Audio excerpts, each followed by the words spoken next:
Silo! Hello, hello! Welcome back, welcome back! Ow, my head. Welcome, welcome, welcome! Oh my god, I'm so glad to be back. I'm so sorry that the stream was pushed back today. I didn't expect that I would sleep for 14 and a half hours today. Yeah, that was certainly something. That was certainly something. And I'm still tired, so I'm definitely gonna sleep for like another 12 or so today. Oh, someone save me! Someone save me! Upagi! Happy 14 months! Happy 14 months! Yes, yes, yes, yes. Yeah. Yes, I guess my body is just trying to say like, fuck you, we need to get all of the non-movement back for the 3 weeks that you went outside and touched grass. I think so, I think so. Did I dream though? I don't remember dreaming. I don't remember dreaming. I mean, there's a high chance that I did at some point dream, but I don't remember if I did or not. And then of course, because it's me and it's the first stream back in a hot second. Everything went wrong. Everything went wrong. OBS wouldn't open and YouTube wouldn't open to like let me make a stream room, and then I had to restart my computer, and then I couldn't find my phone. It turns out that one of the bunnies had dragged it into their hutch, because when I got home, I guess I just like laid on the floor and they stole it. Not my like phone, but like my the phone, you know, the one I use as a camera so that you guys can see me. Yeah. And then as the stream started, if you're in the Discord, you've seen. If you're not, then here, let me actually put it on screen for those of you who aren't in the Discord. Oh, that was very large. Why are all images so large when you go to put them on stream? I don't understand. Someday an image will pop up and it'll be really small and I'll be happy. But this happened to my headphones right as I started stream.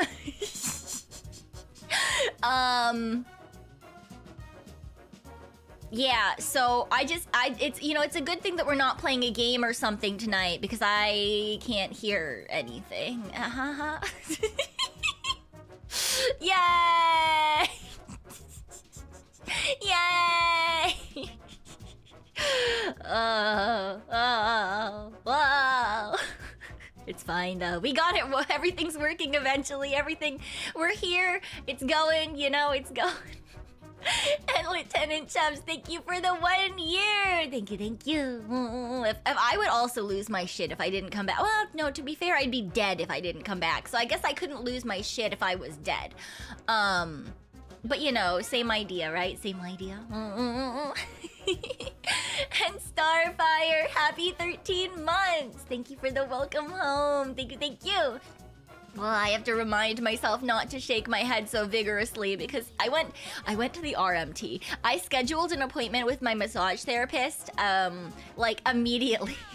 I got off the plane, I came home and like napped for 2 hours, and then I went to massage because I fucked up my shoulder, and they were like, oh, same as usual, and I was like, yeah, but like also behind my knees is clicking, probably just because I walked so much, and they were like, what the fuck? And so like they did that too. It was my right calf was apparently just like stupidly tense, even though it was my left knee that's giving me a problem. Anyway, but usually, like, you know, there's like, you know, neck and back and blah, blah, blah. So much time just on the one fucking shoulder and it's still not better. But it's fine. I've got another appointment next week, so it'll be okay.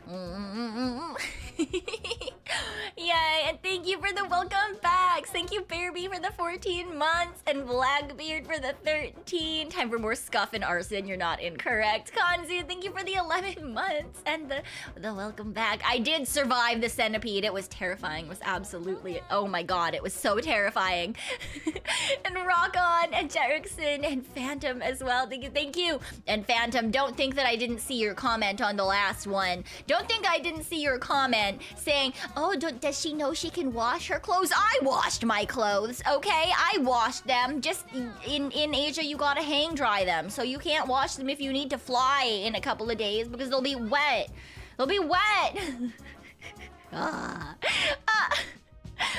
Calypso, thank you for the 20 gifted. Thank you so much.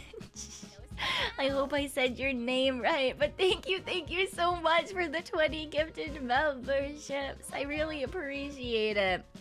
And if you were hit by one of those, please do make sure to thank our lovely Eclipser and welcome on in! welcome! Oh, I forgot to... Damn it, I knew I forgot to set something up. Well, wait, what is this? Yes to all. Oops. That was the wrong file. When I was away, I did get one thing back that I've been waiting for.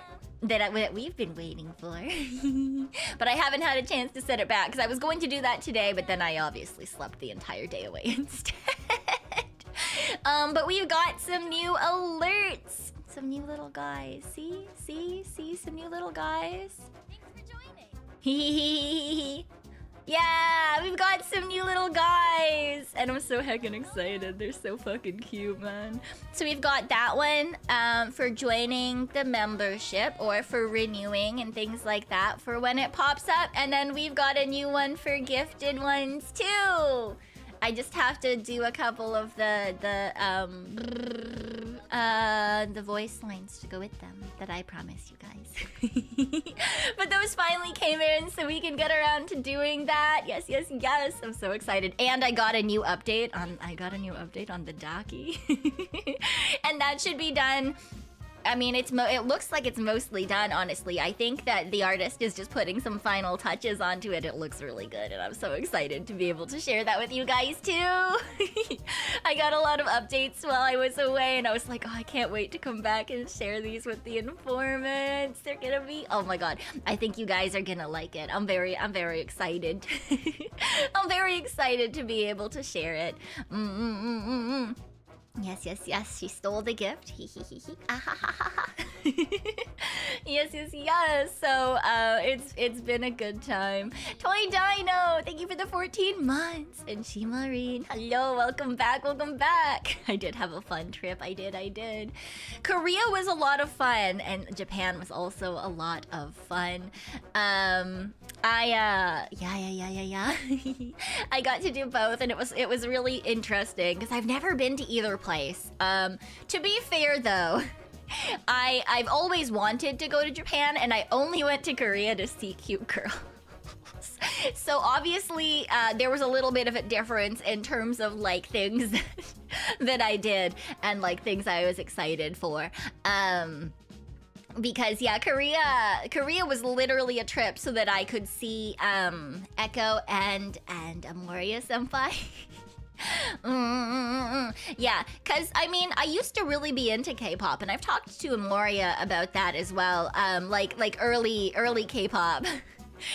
So sometimes we went to places, and it was really funny because she wouldn't know the song, but I would know the song. Amoria Senpai! Hello! Welcome! Hello, Morons and Amoria Senpai! Hi! We were just talking about the Korea part of the trip, and how sometimes we went into stores and they were playing old K-pop, and I would know the K-pop, and you were like, what the fuck? I don't know this song. I mean, you wouldn't say it like that because that's not an Amoria thing to say, but yeah, but the Tanuki version of Amoria would say it like that. That often happened once or twice. I know, but the fact that it did happen, I was using it as like, look, see, I did used to be really into K-pop. But yeah, other than that, like, because I'm not like currently into anything that's like super, like, I used to watch K-dramas, I used to be into K-pop, so like at that point in my life, I probably would have been like, yeah, let's go to Korea. But at this point in my life, the only super important things that you could possibly see in South Korea are Amoria Senpai and Echo. So so that was the whole reasoning for that part of the trip. Yeah, which I feel bad because I think I stressed Amoria Senpai out. She was like, what do you want to do? And I was like, see a cute girl. And she was like, what the fuck? And I was like, I tried my best at the end, okay? I tried to like be like, all right, like we're having this food for this day, so we can have this other food today. And she was like, I'm so proud of you. And I was like, I feel like I'm being mocked, but I know you're being serious. So we're talking like Wonder Girls, Girls' Generation, Big Bang. Yeah, that. And then later, like where there was a lot of girl crush groups as well. Like I've seen CL in concert. I wish I could have seen like some other groups, but like, you know all of those groups. Yeah, I know. Yeah. But yeah, first gen K-pop to, I want to say like the beginning of third gen K-pop. I sort of fell out at the beginning of like Blackpink and BTS becoming popular. I think like second gen stuff was probably my favorite. And that's where I was like the most into it. But yeah, I used to like I had friends who did like K-pop cover dances. I think I've mentioned that before. They actually still do that, and so I used to like know a lot of just general stuff through them. And they used to go to Korea all the time, so I would see a lot of stuff from what they were posting. And yeah, so like I knew about BTS since well before they were popular, because one of the girls was like a huge like BTS stan before they blew up, like when they were just like a much smaller group. And she would promote them to the rest of the friend group all the time, and we were like, they're fine, whatever. And then they blew up and we were like, okay, I guess we can eat our words. Who's the hottest K-pop artist? I don't know if I would say, I don't know. I'm really bad at picking favorites and things like that. If you haven't noticed that, then you know it is what it is. But like people that I can think of that I really like. There's like one girl in Dreamcatcher who I think is really pretty. I don't remember her name though. And then, oh god, I'm gonna get stabbed. I can't fucking remember her name either. Why? Why is this happening to me right now? Blackpink, she's the dancer. Anyway, my brain, okay, look, Lisa, thank you, Amoria Senpai. Look, I might have slept for 14 and a half hours, but obviously my brain has not recovered. Bo is great. Mamamoo is fun. Yeah, I love Dreamcatcher though. They're fucking dope. If you haven't heard of them, they are, I feel like they're a much less known group, but I think they're really fun because they've got elements of like every once in a while there's like an operatic element or an orchestral element or like rock themes, and it's really fun. I really like their stuff. I think that was the last K-pop group that I was like super into was Dreamcatcher. Yeah. Took me a few days to get over the jet lag when I went to see family in Mexico. The thing is it's not even just jet lag because my normal sleep schedule is essentially waking up early in Asia. So that's not the problem. The problem is that I'm not the most active person.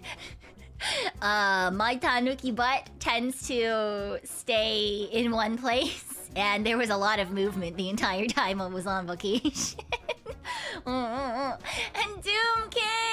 Doom King, thank you. Thank you for the 20 gifted. Thank you so much. And if you did get hit by one of the gifted from Doom King as well, please do make sure to thank them and welcome on in.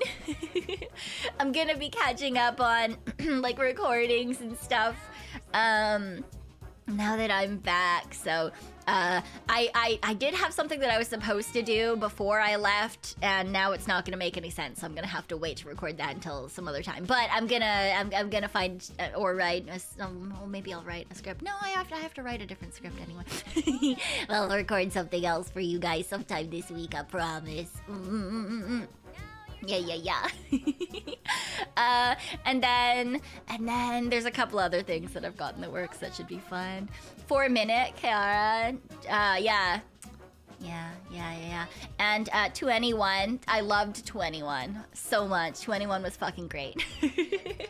But yeah, so the Korea portion of the trip was very much just hanging out with cute girls and going to get good food and wandering around. And I know that Amore Senpai felt really bad sometimes because she was like, oh, we just walked around. I don't think you're gonna find that fun. And I was like, no, it's fucking dope. I love walking around. I told this to people who, the handful of you guys who were in the illegal donkey Twitter space. But I actually really enjoy just walking around and looking at stuff, and that's kind of like, if I ever go places by myself or I have a free moment, that is really what I love to do. Yeah, that's like my favorite thing to do, is just like look around and see what's going on. And yeah, I don't know, it's my idea of a good time, so she felt bad, but I actually had a great time just wandering around with her. Loved, they're still around. I mean, they're around again now, but they weren't for a hot second. They weren't for a hot second. Yeah, the countryside is fun. Yeah, I like cities too, but I also like more like residential rural areas. To be fair, where I wasn't technically countryside. It's just a more rural, not rural, more residential sort of area. And you guys will see, hopefully you guys will see some of the videos that I took while I was wandering around. But I sent one to like Elia. I was like, look at what I'm doing, look at where I am. And she was like, what the fuck? This is like a chillest art, like horror game. Like, where the fuck are you? And I was like, teehee. So, you know, that's fun. But it was still really good. Doom King, thank you. Thank you. I'm also really glad to be back. The vacation was really fun, but I am very happy to be home and with my informants. Yeah. So I was, I like I said, I wasn't actually anywhere rural because I had to be by the airport because I was only back in Japan for one day after Korea. But I didn't go all the way into Tokyo. So I just stayed in like the Narita area, but like outside of the main part, like the main city part. So I did walk from the hotel I was staying at, and Google Maps said it was like a 47-minute walk to the donkey. And I was like, I could probably do that in like 35 minutes or so. So I walked to the donkey and back. Basically farmland. I mean, I did pass by some farmland, and I think I got some video of it.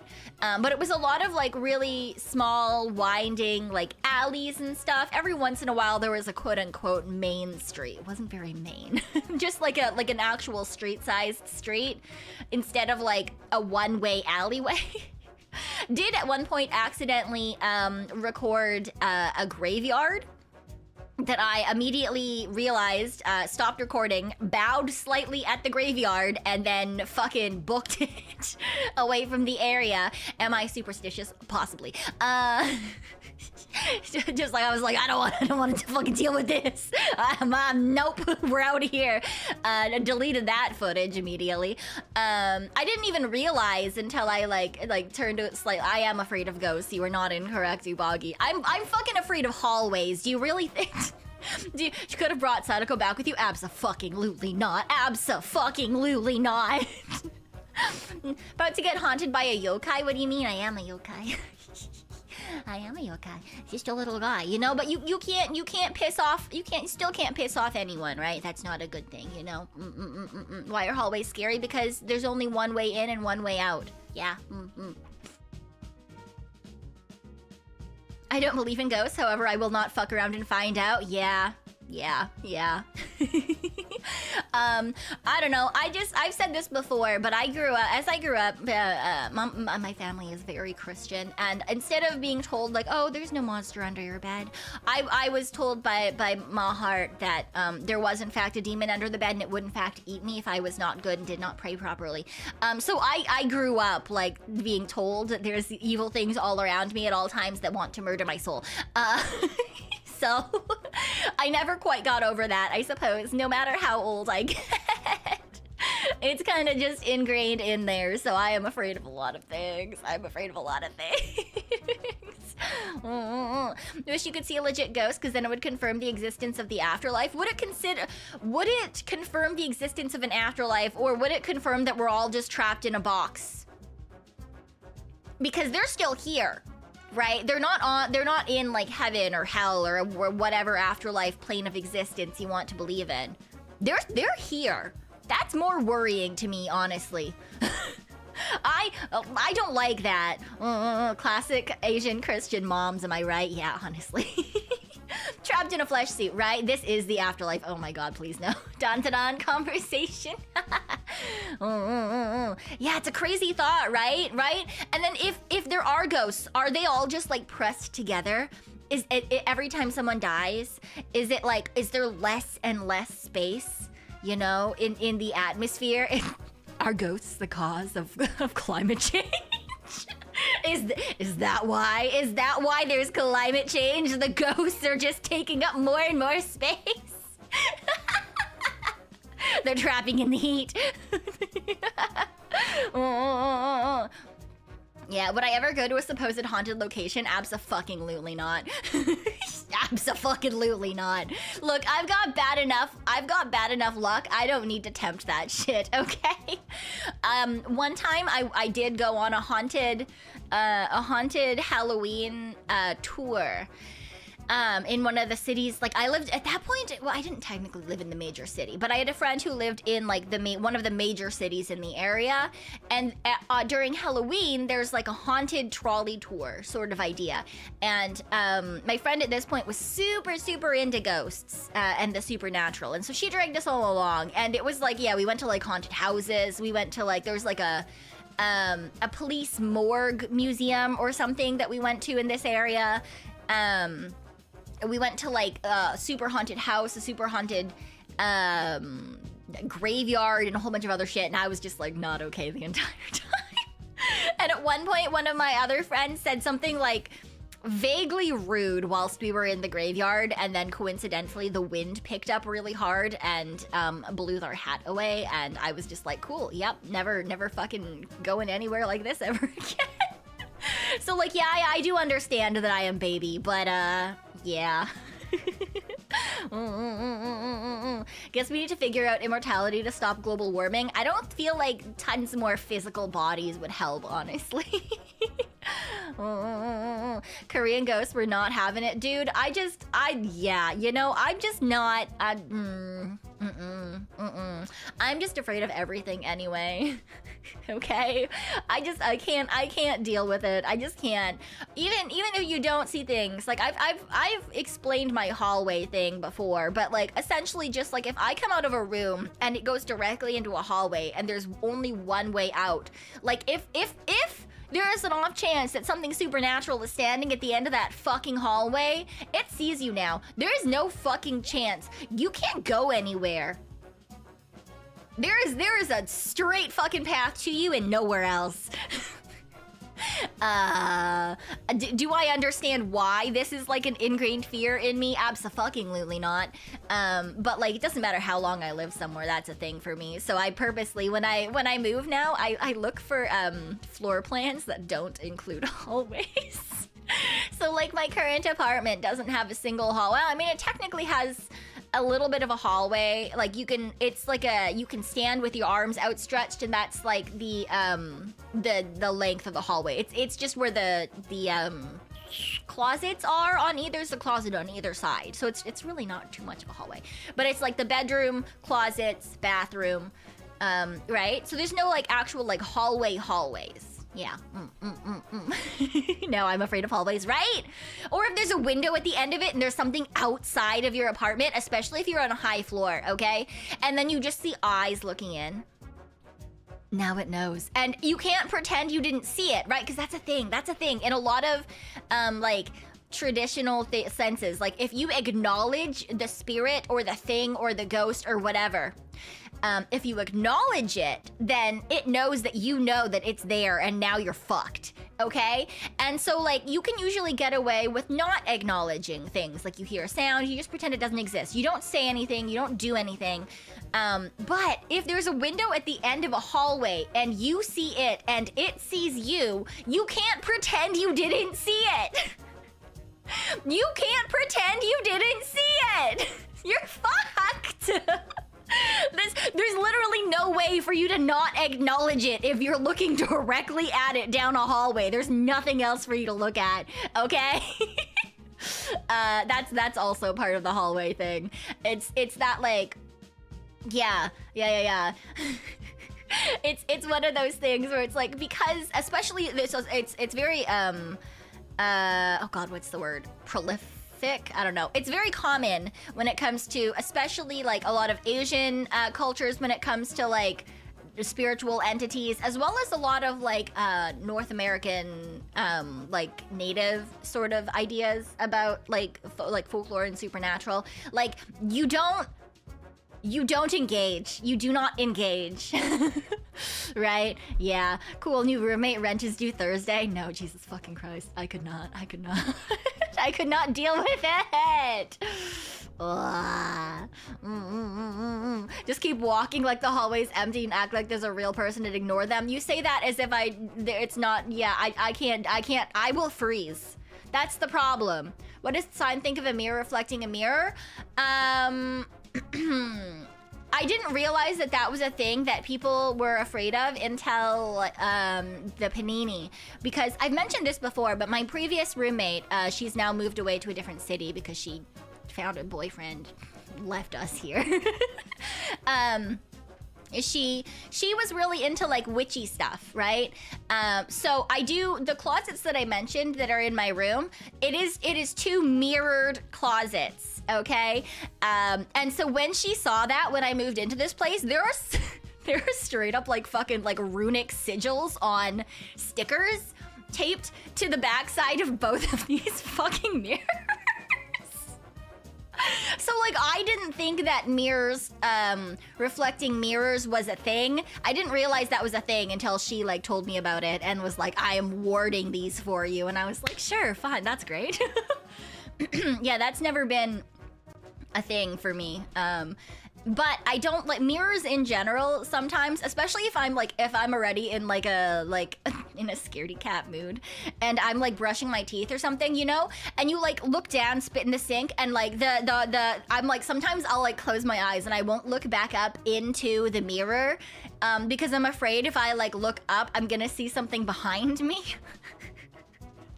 Right? Or I'm gonna see like myself smile in the mirror and then like pull me in or some shit. So like I'm more afraid of like single mirrors than I am like mirrors reflecting mirrors, even though I now realize that like that's a thing about like creating portals or something. I don't know, man. Anyway, my introverted butt would ignore them out of fear of social interaction. That's a fucking mood. I just am very easy to startle. I'm very easy to startle.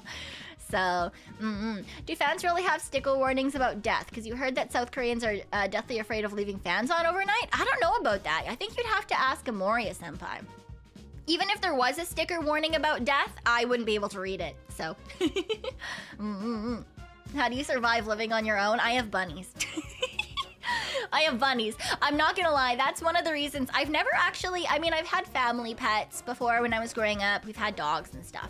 But the entire time of my adult life living on my own, or like, it's not on my own, I've always had roommates. And so as soon as I did live on my own, I was like, it's too quiet and I don't like it. So I got bunnies. How are they? They're good. They're good. They're so mad at me. I also have to clean stuff tonight. I cleaned a little bit yesterday, but there's hay fucking everywhere. There is hay everywhere. And I had to change their litter tonight. I don't want to, but I have to. But they're mad at me, so I've been spoiling them. I got them some treats, and I've been giving them lots of stuff, and yeah.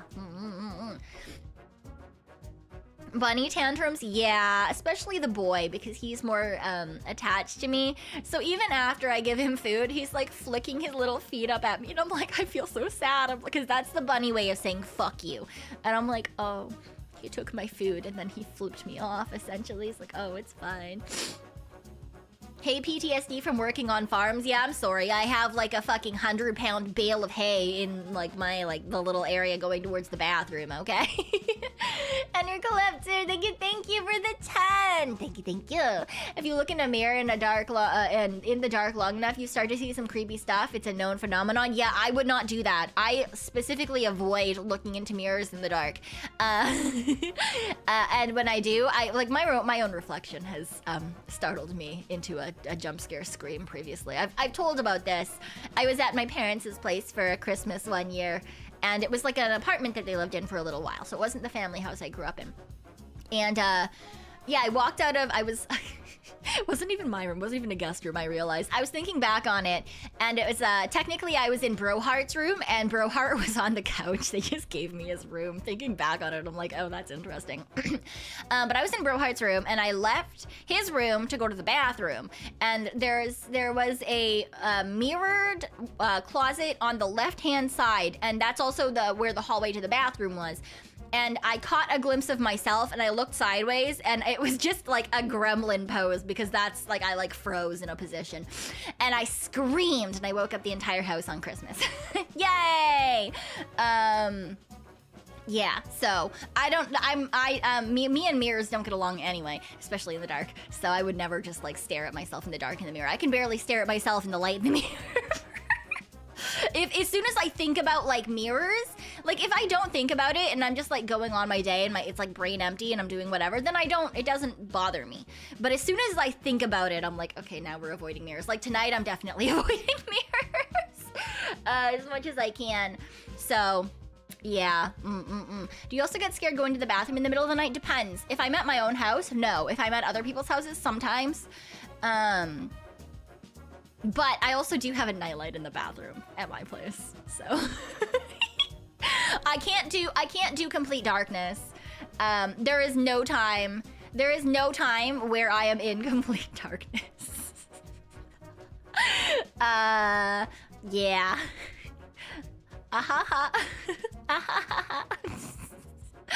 Look, I might be an independent adult Tanuki, but I am still a baby. I'm afraid of everything, okay? All right. Yeah, there's a nightlight in the bathroom. I used to have one in my actual room, but then I was like, no, I'm an adult. I don't need this. So I don't have one in my room. I just have one in the bathroom, which happens to have a door that goes directly into my room. So... also a lot of the time, if it's the middle of the night and I've been sleeping, then usually I'll just go, I don't care, I go to the bathroom. But if I haven't fallen asleep yet, usually I turn the light back on, and then I'll go to the bathroom, and then I'll turn the light off, and I'll get back in bed. Yeah, so, you know, when you close your eyes, no, it's fine, it's fine. I'm used to it being 100% dark when I close my eyes because like I don't like picture things anyway, so like to me that's normal. It's when I have my eyes open and it's completely dark that I like don't like it. Nocturnal creature afraid of the dark. I'm not nocturnal, I'm crepuscular. There's a difference. There's a difference. I mean, I am up a lot at night too, but most active at dusk and dawn. Crepuscular. There's a mirror in the dining room of the house you live in. Basically, wear a headlamp at night on full blast. Wow.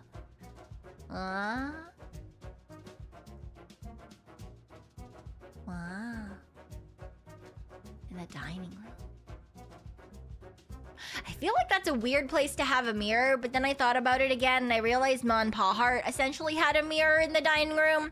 It wasn't actually a mirror, it was just the backing to like a cabinet, right? You know, like in old white people suburban houses, they always have these like big like cabinets full of expensive dishware and shit that they never pulled out. Yeah. So they had one of those, and it was mirrored on the back of it. And so I realized, yeah, I can't really say shit, because we technically also had a mirror in the dining room. But it wasn't like just a mirror, a china cabinet. Yes, that's the word, thank you. And Desert Punk, happy 12 months. Happy 1 year, happy 1 year. Yes, yes, yes, yes, yes. Always keep a candle lit, give you peace of mind. I would not be able to keep a candle lit because I would probably burn everything down. I do like candles. I used to use them a lot more often, but I would use them for like the smell purposes, right? They smell nice. But a lot of candles, there's a lot of like essential oils that are bad for pets, so I don't do that anymore. I've got a lot of leftover candles from when I used to, though. You're like my brother, turning on every single light in the house as soon as the sun sets. I don't turn on every single light. Like right now, there's only... No, I realized I can't say shit. There's actually 4 lights on in my house right now. Two of them I can't even see because the door to the bathroom is closed. But you know, that's fine, you know? That way if I open the door and I have to pee in the middle of stream, I don't have to turn the light on. Not in this economy. Teehee. Yeah, no one is allowed to tell Paul Hart because he would ream me out right now for my light abilities, so it's fine, you know, it's fine. Memento, happy 1 year, but that's sad. Who are you again? It's so sad. Please, no. No forgetting Tanuki, that's illegal. Yeah. And Silly Waffle, thank you for the 2 months. I can't attack ghosts. If you attack ghosts, then they know that you know that they're there. That's terrible. That's terrible. When you were younger, one of your cousins liked to put candles in a pentagram and say Hail Satan in reverse. Oh no. I mean, I feel like obviously that kind of thing doesn't generally... Oh, there's a bunny on top of a box. That kind of thing generally never works out for anyone. In that, like, the person trying to hail Satan is not getting anything out of it, and the people who look around at this are like, what the fuck is happening here? You know? Instead of attacking ghosts, you can riz them instead. There is only a couple of ghosts that I want to acknowledge me, and they're all VTubers. So... I don't, you know, if there is, you know, other beings living in my apartment that I don't know about, I don't want to know about them. I'm fine. They don't have to pay my rent or anything. It's fine. Oh, okay, lol. Listen here. You already mocked me for not knowing how to do laundry. You can take 1 jab. You can take it. It's fine. Don't worry about it. I believe in you.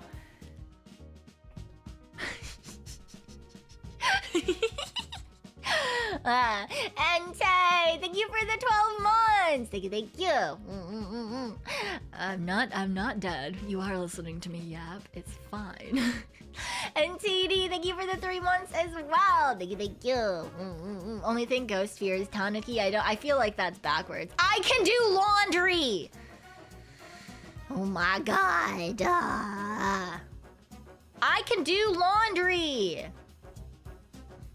It's fine. I just didn't do it a ton whilst I was on vacation because you have to dry things with the air. And that takes a long time. I did do laundry 4 times while I was on vacation. The laundry machines are also smaller than I was used to. But yeah, like I could only do like things that were bigger once at the very like near the start of the trip because they take a long time to dry. Like for example, jeans take a really long time to dry. But also I don't like air drying things because they get crunchy. You know, they have that crunchy texture and it goes away as you wear it, but I'm a very texture person. I don't know. It's just uncomfortable. And you know, if it's the only way, it's the only way and you got to do it and it doesn't matter. But yeah, I'm very spoiled. I'm very used to having a washer and a dryer. So, yeah. Yes. American laundromat machines are always extra thick. Yeah, I mean, I have apartment-sized laundry, so my laundry, my washer and dryer is technically smaller than the one I also grew up in, right? Grew up with. And they were still like bigger than most of the ones in places that I was staying for, like Airbnbs and stuff. Yeah. Doop, doop, doop. Washer dryer can take months worth of clothes. Really? Wow. That's impressive. I mean, usually I do I want to say I usually do like 2 loads of laundry. No, I do like 1 load of laundry every week and a half, unless... No, usually that's a lie. I usually do, unless it's a bedsheet week, I guess, and then it's more. Anyway, yeah. I have a lot of laundry to do, though. I do have a lot of laundry to do. I was gonna do some of it before I streamed today, but then I slept for 12 million years, so in fact, that is not a thing. Do you machine dry all of my... essentially everything but bras goes in the dryer. Which I know you're not supposed to do, but, fuck it. So, you know. Aren't you the same girl who forgot to wash any bras before going on trip? No! I don't think I've done that. I mean, it sounds like something I do, but I haven't done that. I didn't do that this time, at the very least. I didn't. I washed them. I did, in fact, wash them and pack them properly. Yeah. And Chief, thank you for the super. Fellow informant, she's not as bad as Admin Gold. Look! That would be kind of terrifying, honestly. Mainly because, doesn't he get, like, a lot of bugs and stuff? Doesn't he get, like beings living in his place? I don't... That sounds terrifying to me. I couldn't do it. I would not be able to fucking do it. You what? Yeah, I don't know a lot about... I don't watch Asmin, but, my... Extrovert, yeah. Extrovert friend's fiance does, and so sometimes when I'm over at her place, I hear him talking about it with his friends. So I know like bits and pieces of it, and I don't know a lot. I just know that it's like there's gross things and it's disgusting, and I don't want to deal with that. Messy is fine, dirty is not. I don't like dirty because that invites bugs, and I don't like bugs.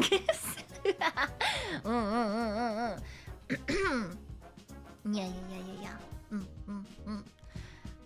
You found McDonald's recipe from the Bush administration. I am assuming you mean a receipt. Yes. Thank you, Battle Ranger. Thank you. I appreciate it. Yes. All right. My throat's doing fun things.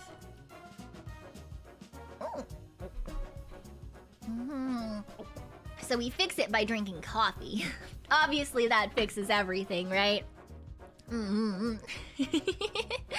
Yes. Ooh, okay.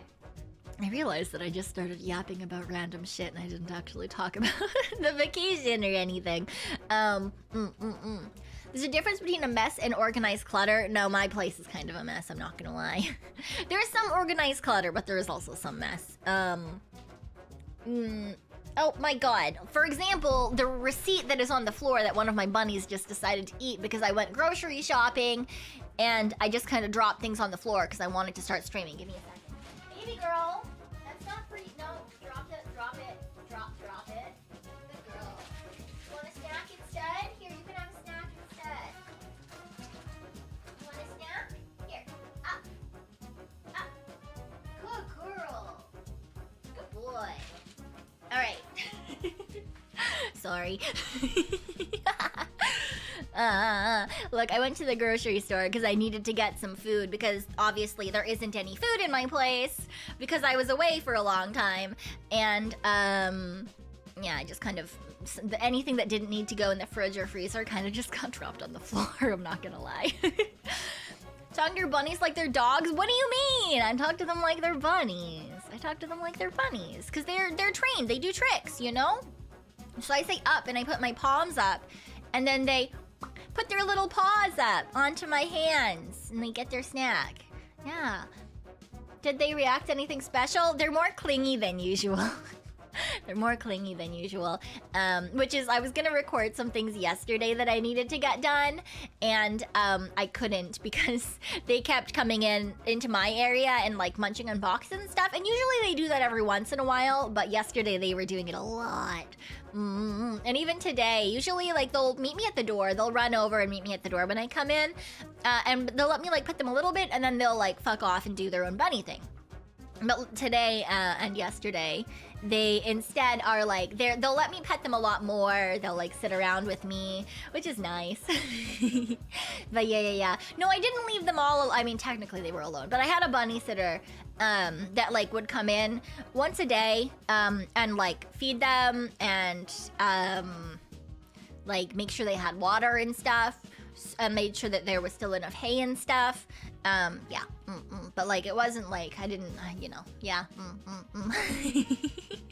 It wasn't like doing a lot. Like they would just kind of pop in, make sure the bunnies were alive and fed, and then leave.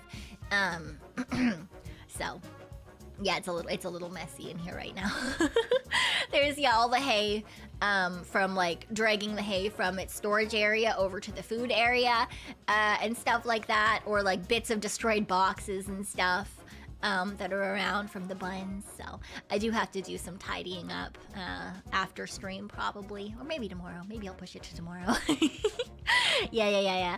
But it's okay. Any fun stories from my adventures with friends? Many. I actually like went back into like some of the pictures that I took, and hopefully I'll be able to share a lot of them with you guys, but I can still talk about them, right? One of the first places that we went was like this really weird, I don't remember what the name of it was. Apparently they're a chain, and they've just got a lot of weird stuff. It's like, it was explained to me that it's kind of like a Don Quixote, but it's just more eclectic, ? So they've got books and stuff, but then they've also got just like fandom merch and like weird toys and stuff like that. And there was a section of it that was just like retro North American stuff. So I went in there was like tie-dye bags, and I took a picture, and one is like made in the 80s, and it's like a Rainbow Bright, or like Gem and the Holograms. There's one that's like yeah, I don't know, there's just like fucking just crazy old cartoon shit on bags. Donkeys more so already, yeah. And then there was like old school My Little Pony toys, like definitely not from that era, but they were made to look like they were old My Little Pony. And if you know, you know. If you don't, then you know. Because like old My Little Pony is very different from current My Little Pony. Like they actually looked like horses, but they had like armor pieces and whatever. Anyway, and then there was a whole digital circus area that like I took a picture to send to Meeta specifically, because I've never actually seen the Amazing Digital Circus. She keeps telling me to watch it, but I haven't yet. But I took a picture of that and sent it over to her as well. And then things that I thought were kind of niche. That I have a coworker, a previous coworker, who used to really like. There's this thing called, oh god, what is it, like Mokar, and they're just hamsters, but they're also cars, and I fucking hate it. They're like felted little cars and stuff, and I think it's stop motion, but I'm not sure. It could just be like animated to look like that. Anyway, I fucking hate it because the inside of all of these cars is like a pinky red color, and I realized really quickly that was just the inside of the fucking hamster. So to get into these hamster fucking cars, you're literally just in they're flesh. They're just flesh cars. They're just fucking flesh cars. And I don't like it. And I've hated it for forever. The gerbils, yeah, I guess they're gerbils. I always thought they were hamsters, but I keep getting told I'm wrong. Anyway, I fucking hate them, but I have a coworker who used to really like them, and she would mock me with these fucking stupid flesh cars. So I took a picture of that section for her as well. Hi! Hello! Welcome to the stream where I talk about flesh cars. Hello, how are you, I love you. I hope you're doing well. I'm just talking about things I took pictures of whilst I was away. But I don't know, maybe you know Mokar. Maybe you know Mokar. It looks really cute at first, but and I'm sure it's really cute to most people. I don't know. My brain just like immediately went to like, oh my god, oh my god. So you know it is what it is. But yes, I love you, I. Mwah. Yeah. And then there was also this like really weird section. I think the character is called Ugly Baby. I don't know. I don't know if that's true or not. That's just what I was told. Maybe I should look it up. I don't know. Yeah, it is. It is. It's like it's that baby that looks like here, wait. Let me get a picture. Save image. Save. If you know what it is just by me saying it, you've probably seen them before, but it's this thing. It's this thing. There was a whole fucking wall of this thing. In different outfits, in different things. Apparently very, very popular. I was like, what the fuck? What the fuck is this shit? It looks like a particular genre. Anyway, I was like, that looks like something else. But anyway, it's Ugly Baby, and apparently it's very popular. Question mark. Cyon, no. Yeah, some of you guys know what I'm referring to. Yeah. And then there was like a bunch of stickers that were really cute because apparently there's a got a B-side label. It's like a sticker company genre, more like tag. Yeah, you know what I'm talking about too. But there's B-side label is like a really, really popular sticker company for just stuff. There's lots of random cute stuff. They do collabs with things. There's a lot of anime-based stickers. There's a lot of non-anime-based stickers. Yeah. BRB time. Have a good PI. I hope it goes well. And then there was like huge manga and book sections. It was really, really interesting. It was like, yeah, it really was like a very eclectic mix of a whole bunch of different things in this one store. That's also where extrovert friend got like a strap that like attached to her phone, and I was like, I want one of those, and I found one, but not until like way later into the trip, sadly. But they're really cool. I mean, if you're me, they're really cool because it's like a strap that like hooks into the bottom of either your phone case, or you get like a little thing. I got a little character thing because of course I did. It's fucking Bulbasaur because of course it is. And you can like attach it to that, and then you can wear your phone. A lot of people also use like wrist straps that attach like that. But this way I can just wear my phone like it's a bag, and it doesn't matter if I drop it because it's there, it's connected to me. Anyway, you got one in Japan too? Nice! It changed everything, I know. It's been so fantastic. It's glorious. It's so good. It literally has changed my life because now my phone is just with me, and I don't put it down and then go, where the fuck is my phone? Where the fuck is my phone? Where the fuck is my phone? Although I did that today, but that was a different phone, so it's fine. I've got my camera phone so that you guys can see me, and then I've also got my normal phone, which is currently in my hand, and I'm looking at pictures on it. Yeah.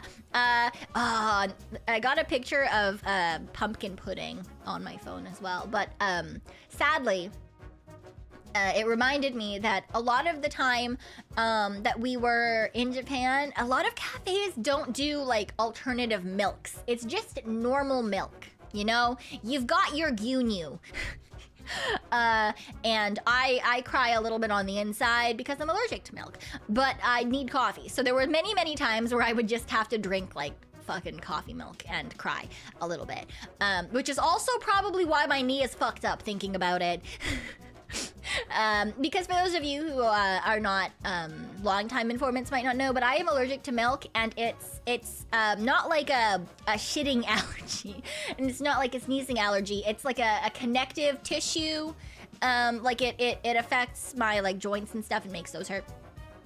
Which I guess maybe explains why my knee has been so fucked up. Because I've just been having nonstop milk and eggs. Yeah, it's not a lactose thing, Kanzu. But like I do drink. I do ignore that it's an allergy most of the time. Anyway, but I don't have like a fuck ton of like milk and eggs. But because I'm allergic to both of the things, I just ignore it because I like bread. And things that have milk and eggs.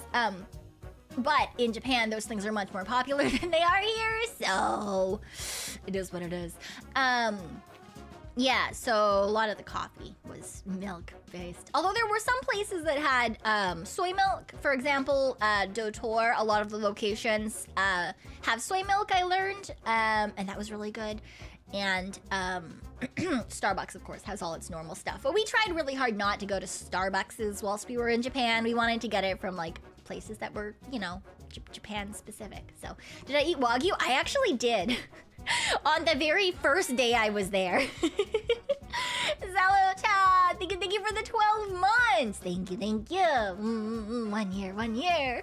And I rested well today. I got 14 and a half hours of sleep, and I'm gonna get more today. It was pretty good. To be fair though, I'm not exactly a, I've said this before, but expensive food is kind of wasted on me. Cause I'm like, this tastes like red meat. Yay! Like it was good. It was like really, I don't want to say soft, but maybe that's a good way to like describe it. It was like very tender. That's probably a better word. And moist. It was, yeah. So it was good. It was I told you guys already that extrovert friend. On the first day that we were there, she dragged me to dinner with like the son of a CEO that was her dad's friend that like she blah blah blah. Anyway, so she dragged me to this thing. It was so awkward. But it was like, it was not a super expensive restaurant, but it was like a decently expensive, like izakaya style, you know, take your shoes off, sit down nicely. There was a big fire thing that they like burned hay to like sear the things instead of using like a torch can and stuff. Anyway, it was really cool. No, she did not try to set me up with this person, no. Originally, it was supposed to be him and his girlfriend that we had dinner with. But the girlfriend couldn't make it. I met her later. She's very cute. She's so heckin' cute. I want to adopt her. Anyway, so mostly they talked and I listened and ate. But yeah, it was, yeah, that's where we had wagyu. And also they got whale bacon, which was interesting. I had a small piece of that. Very chewy. And then... what else did we have while we were there? There was a good handful of things. The tuna was really good because of fucking course it was. Yeah, whale bacon. Apparently that's a thing. And a couple other things that were interesting. There was, there was horse meat. I didn't try that. And then there was a couple other interesting things as well. But yeah, let's not move past that. What the fuck? What do you mean? Horse sushi, yeah, horse is good, yeah. I didn't try the horse. Extrovert friend did though, yeah. Horse meat's a delicacy in Japan? Oh, see, my assumption was that the horse would be kind of like deer or moose, both of which I have had because I lived like in the northern areas of Raccoonania, right, where there's a lot of hunting and stuff. And it was okay, but like it's chewy, you know? They're like gamey, I guess is the word for it in terms of red meat. So I was kind of like, I don't know, I'm gonna pass this one and keep eating other things. But yeah, so that was kind of neat. It was kind of interesting. And then what did we do after that? We went somewhere else, but I can't remember. Yeah, but that was the first day. So I did have wagyu on the first day, and then there was another time I could have had it because we went to, oh God, where were we? I don't remember exactly what area we went to. It was a little bit of a trek outside of Tokyo, but not like hugely or anything. But there's a building that's like the red brick warehouse or something, I think it's called. And the red brick warehouse had a whole bunch of like food and little shops and stuff in it. And at the very top, there's a place that was like a burger place. I'm sure I have a picture of it somewhere in my roll. But it was a burger place, and they did have a wagyu burger. And I didn't get the wagyu burger because I was being a cheap little fuck that day. I was like, I'm not gonna pay this much for a burger. So I just got a normal burger. Very good burger. Very good burger. But married friend and her husband got the burger. The wagyu burger, because they're the only actual like living like adults with full-time jobs that I have as friends. Yeah. Yeah, only that day. I was cheap Tanuki that day. To be fair, wagyu isn't good as a burger meat. Yeah, I've also been told that, right? Because then you're putting a lot of other stuff on it, and it's processed and it's ground up and whatever. And the whole point of wagyu, like, that you're supposed to get is like really nice, like steak type cuts or whatever. Yeah, but I skimped on it that day. And hello, doggy. I hope your day's going well. I hope your work day's going well. Yes. Sounds like it's too soft for that. Maybe. I don't know. I can't really have an opinion given that I didn't technically eat it, but the actual burger itself was really good. Yeah. Oh my god, the next couple of photos that I have in my phone are literally just pictures of things I took when we went thrift shopping. Because there's apparently a district, I can't fucking remember names of places, guys, but there's a district in Tokyo that is really good for thrift shopping. There's just a lot of thrift stores in one little area, and so we went there because artist friend and extrovert friend both really like thrift shopping, and this was the day that I also went to the Muscle Mommy bar, and it was before married friend and her husband came, so it was just the three girlies. And so I just took pictures of stuff and kept sending it to the girls. So I got a picture of a hat that had Albert Einstein on it, and it says "Old Guys Rule," and I sent it to Maeve. Because I was like, yes, this is a Maeve hat. And then there was a t-shirt that has like a big American flag and a bald eagle, and then just like this random muscular man posing with his arms out looking really intensely into the camera, and it just says, "America, you're welcome." And I sent that to Meeta. Because I thought that was kind of funny. Have a good night, banana chicken. Hope you get some good rest. Oh, and then I've got videos after that of us walking through. God, what area was it that we were walking through with the muscle bar? I want to say it was it Shibuya? Was it Shinjuku? I think it was Shinjuku. Yeah. And then we went to the muscle bar. So I've got a bunch of videos from that, and you guys will probably not see many of those. I mean, you might see some of them. I don't know, it depends on if staff lets me. They tend not to like me putting videos up with anyone's faces, other people included, but the muscle bar, the girls like it when you post their photos. Like, the whole thing is that you're, like, you know, if you post their stuff, then people go there. Did you hit on the muscle ladies? No. We did tell some of them they were really cute, though. The first video that I've got, though, is on the stage. There is a machine, and it's for, it's like the push-up motion, you know? It's the push-up motion. You push out, and you put weights on the back of the chair thing. And Ara, thank you for the 1 year. Welcome home, back to your trash can. Wah, wah, wah. Ah! Hio! Hio! Hello, Hiyori! Thank you! Thank you! I hope you had such a fun stream! I love you, Hio! And Koha! Hello! Wait, why don't you have the wrench? What the fuck? What the fuck? There we go, I fixed it! Hello, Koha. Hello, Hio. I hope you two had such a fun stream. Hello. Mwah, mwah, mwah, mwah. Kisses for you girls. Yes. We're talking about the muscle girl bar. Yeah. Yeah. So on the stage, there's like the push-up machine, and so the very first video that I have is of extrovert friend on the push-up machine, and she won. She won. I didn't win. So if you could do 50 reps of oh god, I don't remember what it was. I think it was, for girls, it was about 25 pounds. And for boys, it was about 50 pounds, I think. I wasn't paying attention to how much the guys had to do, but I know it was more than the girls. No, not push up, but it was on like a machine thing, like a press machine, question mark?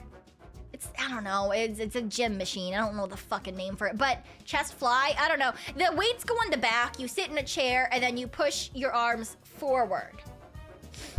It was kind of like a bench press, but it was like a machine for it. Anyway, so she sat up there. She did 50. She did 50. She's also a muscle mommy. If you could do all 50 seated press, yeah, that sounds about right. If you do all 50, you get what is essentially like $10 that you can use to get the girls to like do something, because you like tip them with like muscle dollars. And then they'll do like one of the things that's on the menu. So she did all 50, so she got that for free. And then she used it to get one of the muscle mommies to do push-ups over top of her. So she got to lay there, and the muscle mommy just like did push-ups and then like whispered in her ear at the end, and I was like, oh my god. Memento, thank you for the 5 gifted. Thank you. If you got hit by one of those, please do make sure to thank our lovely Memento and welcome on in. Whisper in the ear, right? Wish it was me.jpg. That's such a fucking mood because it's so true. Anyway, so she did that. I tried. I got approximately 20, I think I got 23 reps, and then I was like, I'm done here. I was like, if it was squats, I could do it, but I can't do it for arm. I have noodle arms, okay? I've got noodle arms. But I was proud of myself for getting almost halfway through, okay? Time to work out. Look, I don't like doing arm things in general, okay? I don't like doing arm things. I like doing leg things. Anyway, and then they had like whole sections of like performances. So they did little dances, they did like flexes. There was a really hot pole dancer. It was a really hot pole dancer. Which is one of the things that I want. I'm really hoping I'll be able to post for you guys, like I'm gonna put all the photos and videos through staff so that I can try to put together like a video compilation. But it was really cool. Yeah, she was doing like pole dancing stuff, but like it was really neat and athletic and cool. And you could pay, I think it was $30 to get her to pole drop on you. I'm just watching this and it's fucking beautiful. So like if you can lay underneath the pole and they'll like essentially drop to like an inch close to your face, and then stop themselves. And it's so someone did pay for it. It was real. I was like, oh my god, I wish. But I spent $30 to be slapped by every woman in that bar instead. So yeah, that was good fun. The video is just like my friend, extrovert friend, recorded it. And I'm just like sitting up there kicking my little feetsies. I sent it to all of the girlies in chat. And they were all like, what the fuck, Cyon? It's just me sitting up there like kicking my little feet. I'm so fucking excited. They all felt so bad. They were like, are you sure? Are you sure? Like, because I feel like everyone who usually goes up there and pays they're all guys. I was the only girl on the stage too to get hit. So they were like, are you sure? Are you sure you want to be hit? And I was like, yeah. So they give you like earmuffs, just so they don't accidentally like, like fuck up your ears. And then they like smack ya. And it was good. I had a good time. It was good fun. Cyon casually showing her enthusiasm of being slapped by pretty women. Yes, exactly. Thank you for the 4 months, Donut. Yeah. No. I'm talking about the Muscle Mommy bar in Japan that I went to, pal. Like proper slaps, yes. Yeah, and so you could pick soft, medium, or hard, and I went for medium. Yeah. So it was good. It was good. And then there's one picture that is taken from the video, and it's just the girl, her hand is blurred, and I'm just sitting there, but like my you can see the motion of my head, and my bangs are like flying out in one direction. It was so good. You went for hard because it was funny. Nice. Medium was hard enough. Well, more like I didn't think that they would give me hard. Yeah. Chief, thank you for the super. The muscle lady, you sure? Cyon, harder, mommy. Exactly. I don't think that they would have hit me harder than they did, honestly. I think they would have just done medium anyway. There was a couple of the girls who definitely did soft. There was one girl, so fucking cute. All I could think the entire time watching her was like, wow, she would be a really good VTuber. She wasn't our girl, so that's the other thing. Everyone gets their own girl. Like, if you go in a group, you get like a muscle mommy to yourself. And some of them, you could tell it was really fucking funny. Some of them are entertainers, some of them are not. Right? Some of these poor girls are just like, they're competitors. Like our girl was she's a professional bodybuilder. So she showed us some of the clips of her like doing competition, and I was like, nice. Yeah, so they, you know, she was obviously like, she's an athlete who also does this because she thinks it's fun. But she was a little bit like shy and awkward, which, you know, that's fine. And then there was the girl next to us, which is the one that I thought would be a really good VTuber. She was short, she had like green hair, she's so fucking cute. She had little peas in her hair. It was, oh my god, it was so fucking cute. But she talked like this the whole time, and she was really animated. Just absolutely, oh my god, so fucking fun. Anyway, when she slapped me, she did it quite softly, but then she like grabbed my cheeks and like smooshed them and like wiggled my head back and forth. Yeah, it was really fun. You went with a group of weeb gym bro friends. Ooh, nice. Were they speaking English or Japanese? Some of them could speak English really well. Most of them could speak broken English and were like speaking Japanese or like with a translator. Yeah, but they were all really fun. It was really, really cute. It was a good experience. Yeah, Muscle Girls Bar. Yes, Muscle Girls Bar. Yeah. And then, yeah, it's really cute. And then, oh my gosh, extrovert friend always gets her nails done really pretty. I don't really do that, but she showed them to one of the girls as we were leaving because she was waiting for me because I was peeing, because of course I was peeing. And they like got other girls to come over and they all were like, oh my god, so cute. And they got her, only her, mind you, not a single other fucking person in this place got to do this, but they got her to sign a book that was like, write them a note and like sign it. Because I just think that they thought she was hot, which honestly, not a lie. And she wrote like her thing, and then she was like, never stop lifting. And one of the other girls was like, oh, never stop lifting. Yeah, muscle girl. And then my friend like flexed. And cause she is also a muscle girl. And they were like, oh, you're also a muscle girl. And then they like picked her up, and I was like, what the fuck? I'm so jealous. I'm so jealous. And that's when I came into the bathroom and I saw that. I was like, what the fuck? Anyway, so that was really cute. It was really fucking fun. And she kept, there's one person, there's one girlie in this bar that is just fucking like mad. Like she's like, what did extrovert call her? Extrovert friend called her like the big hitter, I guess. Because yeah, like she's just like, you can, like, this woman she could fucking break you in half, right? So cute. She's the one who was, like, being so excited over extrovert friend's nails. It was really, really cute. It was, like, a really cute, like, cat boy moment. Time for Cyon to become a muscle mommy so she can get picked up. I'm not gonna become a muscle mommy. I'm too lazy for that. I'm too lazy for that. I've already had that era of my life, okay? Although going to the bar and doing some other things like that, I was like, I do miss having abs.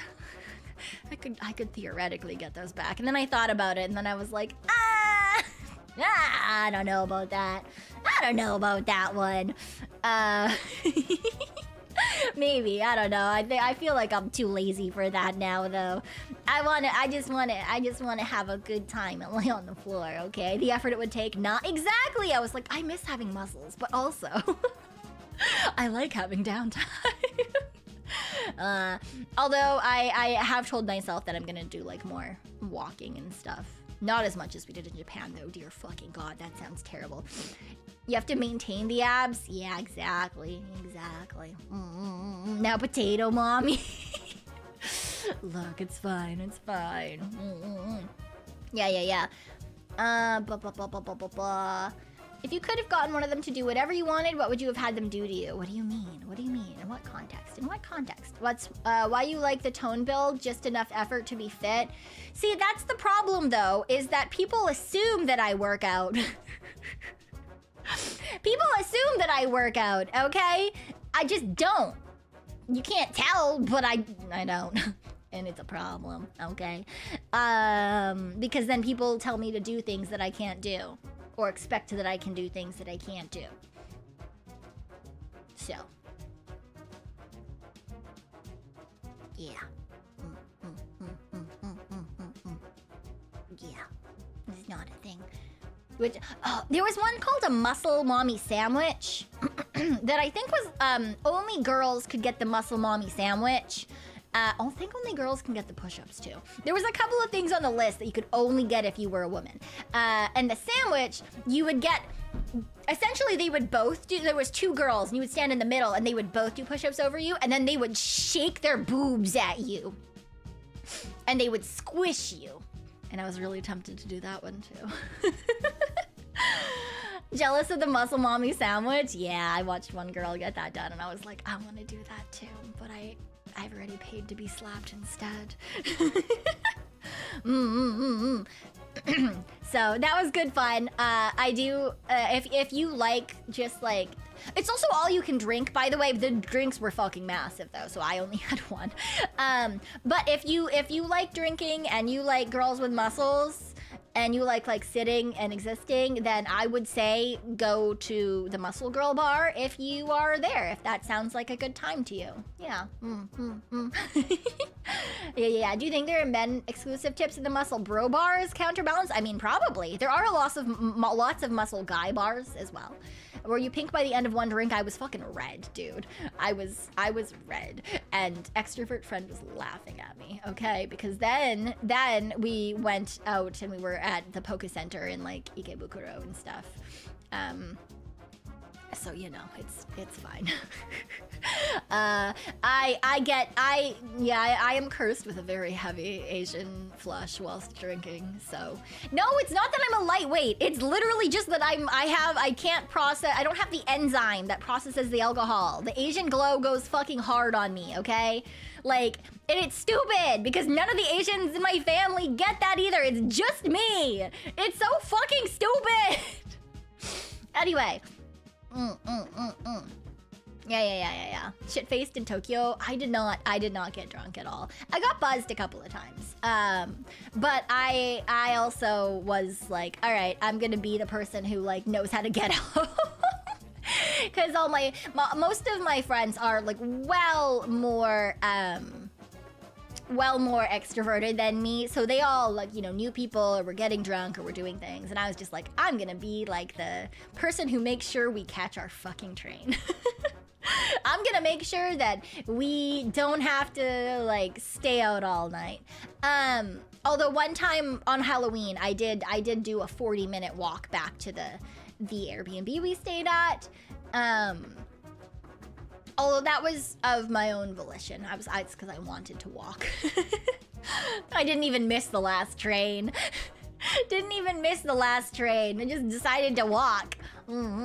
Designated thinker, yeah, essentially. From Tanuki to Red Panda. Look, it's fine. But yeah, we spent a lot of time in Akihabara, which if you hear me say Akibahara, my brain has just decided H's and B's are interchangeable. I said that before. And it was really fun. We got to look at a lot of different things. We went to a lot of different secondhand but we did a lot of card game shopping because a lot of my friends are really into different card games. And then we did a lot of figure shopping. And I do want to show you guys the figures. I just have to get my setup going. But I do have one photo on my phone that is just... It's of like a $450 Sitsu figure that I obviously did not buy. But it's just a shot of it's just a shot of her ass because she's leaning. She's in like a bunny suit type of thing, and she's leaning over a pillar. And I decided to do an art picture, and the only thing that's in focus in this fucking photo is her butt and thighs. Anyway, I wanted to buy it. I did not buy it. There was this really cute Miku cinema roll figures. I did end up getting a figure that was a Miku cinema roll figure. But there were really cute chibi versions, but those ones were like $70 for some reason, and I was like, God fucking damn it. Anyway, so yeah, did a lot of figure things. There was also a game that I kind of want. There's a game that I kind of want to try to recreate in a different aspect. Just so like maybe we can play it together. But it was like one of those games where it's in the cards, they have like you make a story together, but that you have cards that you put down that like continue a story. Anyway, so I was like, oh, that could be kind of fun. Like just trying to write things out that you could like put together and then like have interconnecting words that you can make up. But at the store, the thing that like was like that I got this from, no, not Cards Against Humanity. You literally like write a story. Just with cards. Like that's the whole game. Everyone gets cards and you have to like make a story. Anyway, the game that I got this from was that there was a BL made by everybody, and there was like 4 different versions, but then there was also Yuri made by everybody, and then one that just had tentacles on the box and it just said made by everyone, which I'm pretty sure is a hentai made by everyone card. Okay. Yeah, connecting phrases. Yeah, and I looked at it and I was like, that looks so fun. But the fact that there's just a card game where it's like, yeah, you can make hentai with all your friends. This phrase, like, what is it gonna be? Like, one card is gonna be like, and then she got, and the next card is gonna be like, tied to the bed, and the next card is gonna be like, and this and that. Like, I'm like... How whoever made all of these cards was like, all right, what are we doing? BL is boys love, Yuri is girls love. Yeah. Yeah. So I was just like, wow, I've walked into an interesting section. Sounds like the best dang fun with a bunch of friends. I know, right? I was like, this sounds like so much fun. I wish that there was an English version of that. That sounds so fucking dope. That's how people come up with anime plots nowadays. Could be.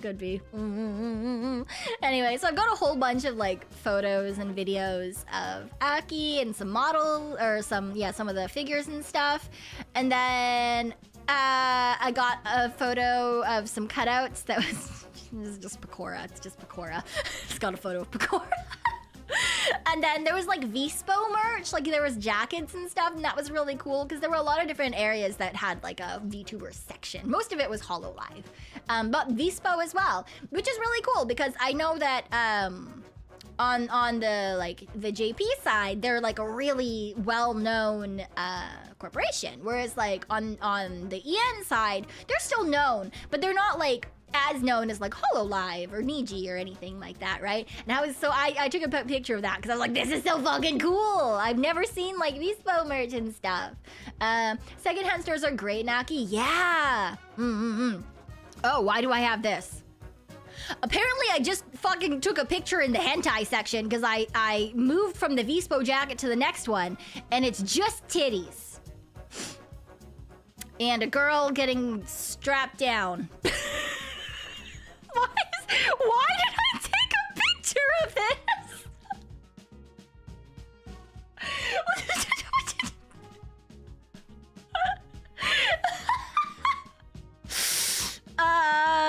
Great. Yeah, one is the Evil of Commons, and then the other 2 dojins don't seem to have English subtitles, but oh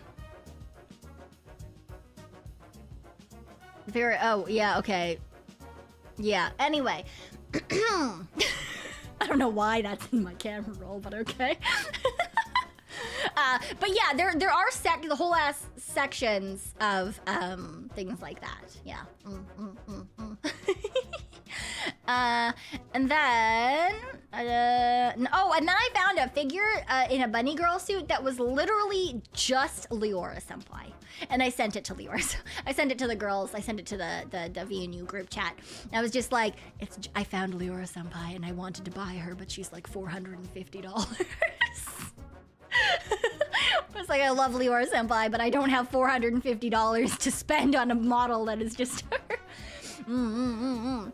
Desert Punk! Thank you for the super. Sign Hart Connoisseur event. Look, it's fine. Don't worry about it. Yeah, it's an Azure Lane figure. Reno Bonino. Yeah. I'm sure if you look it up, you'll find it. But it literally is just Leora Senpai. It's bunny girl Leora Senpai, and I saw it and I was like, I fucking need this. I need this in my life. Yeah, it's an Azure Lane. Let me see if I can find it maybe, and then I can post Azure Lane Reno Bonino figure. Yeah, this one.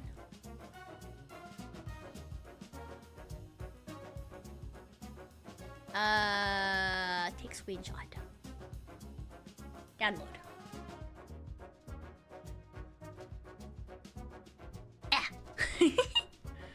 It's literally just Leora Senpai. It's just bunny girl Leora Senpai. It has the same fucking little ponytail and everything. It's just bunny girl Leora Senpai. Anyway. It's good. It's good. I was like, I want that. I want that so badly, but I couldn't do it. Yeah, it was uncanny. It's crazy. Yeah, so bunny girl Leora Senpai. What's this? Oh, and then we went to a place that just had like randomly old school stuff. They had like PlayStation games sitting out on the counter, and like old like keyboards from when I was a kid, sort of idea, like old keyboards. And like other stuff like that. It was kind of cool. They just had it like chilling out and about. And then we went and got curry that night. We went to a cocoa curry, which is like it's chain. It's a chain, and it's really good. It was quite delicious. So we did that. I got an udon curry because I really like I like curry udon. I think it's fantastic. And there's only one place that I have seen it in Raccoonania, and it's like fucking like 3 cities away. So I don't get to go there. I used to live in that city and it was great, and I could go there all the time, but now I don't, and it's really far away, and I don't really feel like busing like an hour and a half to 2 hours each direction to fucking... Anyway, so I don't get to get it very often, so I was very happy. Although now I kind of want curry. God damn, I want curry. I'll have to find a place here. And then I just have random pictures of every time I saw a shirtless, muscular man on like an advertisement or something, I'd send it to Meeta. Because of course I did. Yeah. But in Ikebukuro, there's also like, I mean, there's a lot of anime stores, there's a Pokemon store, all that kind of normal stuff. But then there's also like a whole floor. Well, it's not technically a whole floor, but a whole area that's like capsules, like gacha. So yeah, so we did a lot of that, and I got a couple of things that are really cute that I'm hoping I'll be able to show you on a hand cam as well, because they're just very cute. Did you send it to her while drooling a bit? No, I'm like, muscles are fine, but they're not like, I'm not like super into them or anything. Mita's very into muscles. Mita's very into muscles. I'm like, yeah, it's a person with muscles. Yeah. It is indeed the easiest way to make Meeta happy. You have hundreds of photos of manhole covers? Ooh, nice. Nice. What did the passerbys think of a lady taking pics of such a thing when they saw it? You know what? They probably thought that I was like a pervert, but that's fine. I don't care. Sina said she likes dad bod. Yeah. Yeah. Muscles under is good. Muscles, just muscles, is like... the maintenance on that is gonna be so much time and effort that, like, why? You know, like you're not gonna. I don't know. It's a bias. It's like, I don't know. I feel like if you're always trying to look like ripped, like very obviously muscular, I feel like you're not gonna let yourself have fun. You're probably not gonna want cozy downtime, like, you know. And I'm a very, like, I don't know. I'd like to just like lay around or like go for a walk or like, I don't know, enjoy food. And I don't know, I feel like if you're trying to like maintain super low body fat, you're not gonna want to do that with me. You're not just gonna want to like chill and like snuggle and like you're gonna want to do a whole bunch of other shit. I don't want to do that. Something to rub against or poke but not rub against? What do you mean? But yeah, I don't know. I like some padding, okay? Because again, this is like me in my head thing.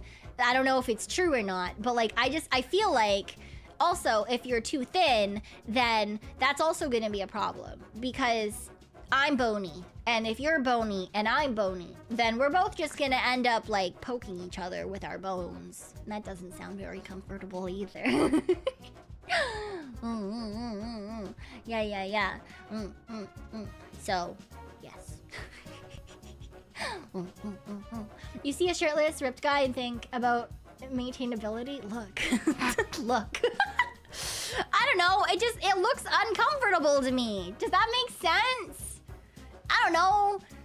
It looks uncomfortable to have to like, I'm not gonna lie. When I see like really, really like ripped guys, or especially people who are veiny, I think like, wow, that's really cool. It took a lot of effort to get there. And probably is going to take a lot of effort to keep you there. And that sounds really tiring. Which I know is not like a nice thing to think. And no, I'm not saying I don't want a partner to sweep me off my feet. That is incorrect. But the thing about that is that you don't have to look ripped to be strong, right? Right? Because, okay, think about it this way. There's a difference between a bodybuilder and like a strong man. Or even a weightlifter. They're kind of in the middle, I suppose. But like, if you see, like, if you look at strongman competitions, right? Those guys have, I guess, is it like a, called it like a sleeper build or something? Like, they don't look like bodybuilders, you know? They don't look like bodybuilders. They've got, like, padding on them, okay? They're built, you know, they're not built just to look good, right? They are built for functional strength, okay? So I'm not saying that I don't want someone who can sweep me off my feet, right? That's fine. To me, again, this is like a my brain thing, because I don't even know if it's all true. This is all my own biases. But like, I know that when I was trying to maintain like lower body weight, or lower body fat percentage so that you could see the musculature, like show that off, that took effort. And I don't want to always be thinking about like, well, what are you putting in your body? What are the macros? What are the micros? What are the, like, how much are you doing? Like, blah, blah, blah. That's just tiring to me. I did it for a hot second and I fucking hate it. I just like eating things because I like eating things, okay? Now, that's not to say that, like, everyone should eat unhealthily or whatever. That's stupid too. And if you like counting your macros and micros and your calories and your fats and proteins and whatever, great. And athletes do that all the time because that's when I had to fucking do that shit. But I don't like doing that shit. It's tiring. Bodybuilders that actually go for competitions don't think it's healthy long term. No, they don't. That's the other thing. bodybuilders don't look like bodybuilders all the time. And that's something that a lot of fitness people don't quite understand in like mainstream culture. Because bodybuilders don't look like that most of the time. They put on padding, and they during the shows are so fucking bitchy. I don't care if you're a guy, I don't care if you're a girl. You will be bitchy even if you are a guy, okay? They are hungry, they're not getting enough for their body, they're like fucking dying.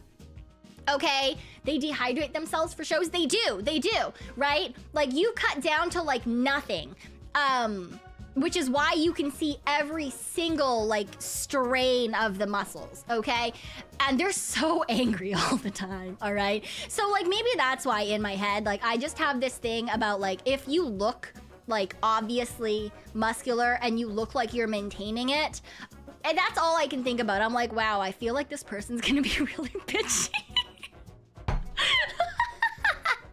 So, you know, again, I don't know if this is true or not. This is just like my own, like the way that my brain, this is why like I'm not super into muscles. I respect people who have musculature because I know that that is really hard to like get and maintain. All right, like that shit is dedication. Like that shows to me that you are a very dedicated person and a loyal person and probably very routine oriented. Okay, that's cool as fuck. I look up to you, but I feel like that might be high maintenance, and I am not about maintenance. There's some stupid clips of bodybuilders on the net trying to one-up each other on the stage when having photos taken. Yeah, yeah. Being athletic is nothing to sniff at. Okay, but. Yeah, I don't know. To me, that's just what that is to me in my head, which is possibly why I do generally prefer some padding. Just because that tells me that, like, you know, especially if you still like are strong, you have musculature, whatever. But if you got that little bit of padding on you, that tells me like you do all the things that someone with muscles does. But you're also like chill, you know. You're still chill. And to me, that's very important because, I don't know, I am very much, I like to go outside sometimes. I like to go for walks. My idea of a fun date is like just a silly little romantic date where you can go for like a walk through nature or like go to a cafe and share some dessert or something, okay? Like that's my idea of like, I don't know, that's like what I would like, which I don't know, I don't see like a super athletic bodybuilder wanting to go eat cake with me. And like I want to go eat cake and like have a coffee and like sit around and like sleep like and cuddle and shit. Okay? Okay? So, yeah. Let's stop talking about the things that I like though. Let's move on to something else. It's embarrassing. Anyway. I did post a photo of some parfaits that we got. They were really good. They were expensive parfaits, but really cute. So I'm going red IRL. Shut up. Oh my god, Echo and Amoria Senpai got to see oh my god. When Amoria Senpai described the way that I was leaning, they saw that I do very easily also go red. So you know, it is what it is. Yeah. Anyway, but we got parfaits. Those were really good. They were fucking delicious. And then, oh my god. And then the next thing in my photo roll is not even a fucking picture of Japan. It is a meme that I saved. It is a meme that I saved. And I'm gonna read it to you guys because it's fucking stupid and I think it's so funny. A Japanese teenager sits his parents down. Mom, Dad, I'm gay. But son, how do you know? Are you in love? The son shakes his head as a tear rolls down his face. He lifts his hand from his lap. They're bigger than his face. His mother begins to weep. He has yaoi hands.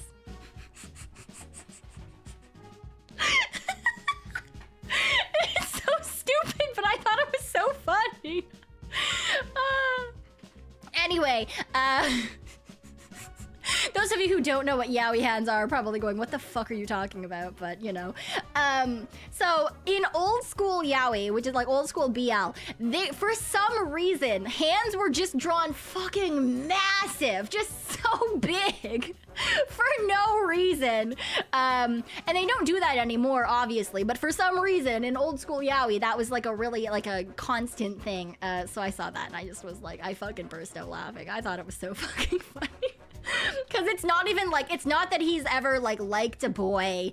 It's not that he is like in love with someone, like he's never dated. It's just that he has giant hands. And he knows. Some shoujo manga did that for the male hands too. Yeah, that's true. So anyway, that's just a meme that's on my camera roll. And then we went to TeamLab's Borderless, and so I just got a whole bunch of fucking photos in TeamLab's Borderless. And then I got to draw the Tanukis, so the informants got to come to TeamLab Borderless with me. Yeah. I made you guys a fish. You guys were fishing around. You were swimming around. You were swimming around TeamLab's Borderless through all the hallways and stuff too. Yeah. And I did post a picture of that, I believe, as well. But it was there's a yeah, I just kind of chased you guys around for a hot second. There was also a girl bullying you. I took a video of that, but I was told that I couldn't post it because it had a kid's face in it. But like, she would like chase you around and then smack you, because if you touched the fish on the wall, they would like either like wee away, or they would get little X's and they would die, and then they would come back to life and keep swimming. So she kept following you guys around the room and then like hitting you. And I don't know why, but I guess the informants also look bullyable. Yeah, the informant fish. So you know, it is what it is. And then we went to a cafe. I think it was the Eorzea cafe, the Final Fantasy XIV cafe. And I got a fat cat bun and a drink and some French fries. I got fish and chippies. I got some photos from that. I don't really play Final Fantasy XIV anymore, but I was into it when it first came out, and married friend is super into it, so we went there. Yeah. Have a good night, Adele. Have a good night. Yeah, you're the bullyable ones, not me. Definitely not me. Why are people so mean to us? Ew. The one right next to the Grand Blue Kitchen? Yeah, exactly. Yeah. So we went there, and that was nice. And then we were wandering around, so I've got some pictures of Deer Stage. We didn't go in. It was closed when we went, which was quite sad. But if you don't know what Deer Stage is, it's like a stage venue, a concert venue for idols. Yeah.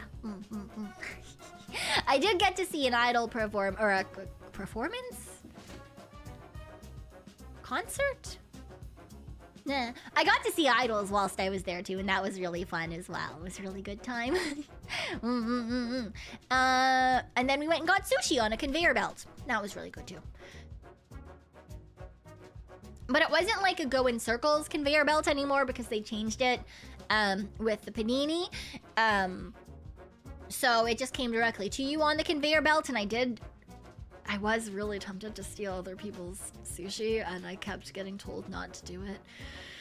So, it is what it is. It is what it is. You could have went to see the Suisei concert. I definitely would not have been able to get tickets for that, dude. No fucking shot. No chance. And I got some other little photos from Aki, and then we went into the donkey, and for some reason I have photos that I thought were really funny, because we were waiting for one of my friends, and then I saw a thing out of the corner of my eye, and I was like, what is that? And then I read the English on it, and it just says, sexual paradise. Have an awesome night with 2 packs rather than 1. This is it, the savior of men. And then it just has a photo of a seal on it, and I was like, I don't know what this is. What is this? I'm so confused. Anyway, so I took a photo of the sign and of the thing because I was like, all right, you can have sexual paradise for 300 yen.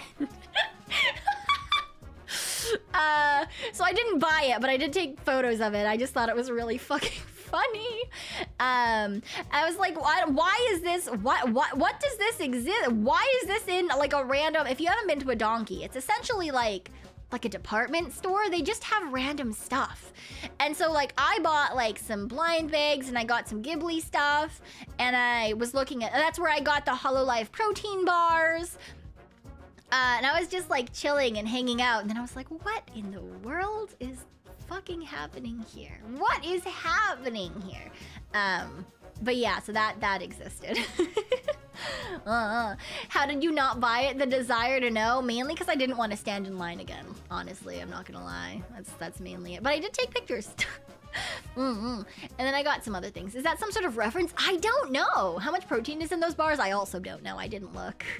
I didn't look. I got them specifically to eat with Amoria and Echo on stream. And for the cards that were inside of them. I thought that would be cute to open those up. But yeah, I was like, I don't know. Oh my god, yeah, being caught in the line with sus stuff. For surezies, I don't know how anyone buys that shit in person. In person. Why? Why? Cause like, the other thing is like, yeah, the Don Quixote has like a whole 18+ section. And in the, oh god, which location? I don't remember if it was the Aki location. We went to a couple of donkeys. I think it was the Shinjuku location? Or was it the Ikebukuro location? I don't remember. Anyway, one of the locations, the 18+ section was right beside the up escalator. So like you could see into it anyway. Anyway, so there's just like this whole section that has so much 18+ stuff. And all I could think was like, if you were to get anything here, you have to stand in line with it. I feel like that would be so embarrassing. Like the person has to check you out. See ya, Red Animations. I don't know, that sounds so embarrassing.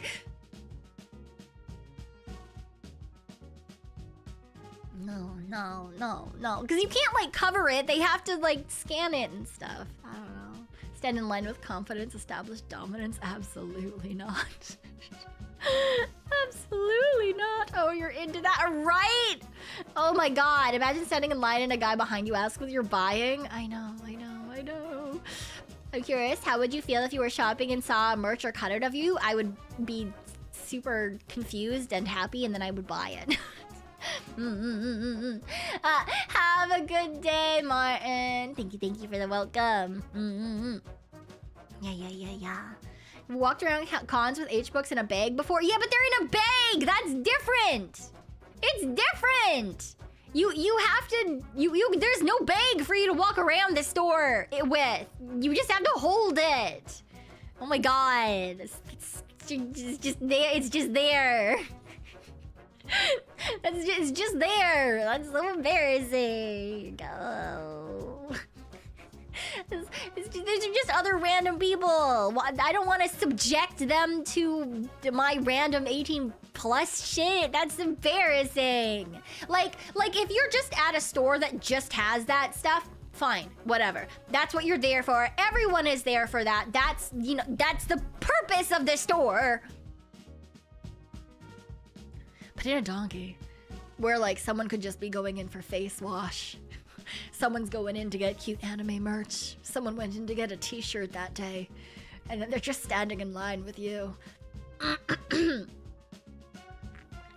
Yeah, I don't know how people do that. That sounds so embarrassing. Anyway, then we walked around and I've got some photos of like just plants and shit. I think it was Shogun Burger. Was that the burger place we went in the red brick warehouse? Maybe. It was not a voice crack. That's impossible. I did get a photo of a cute little coin purse that I almost bought, but I didn't because it has a dragon on it and it just looks like Suri. It just looks like Suri and it was so cute. So I sent that to her as well. Back and on lunch break. I hope your lunch break's going well too. Get where I'm coming from. I meant to carry a Toho figure to your car through a college parking lot during a con.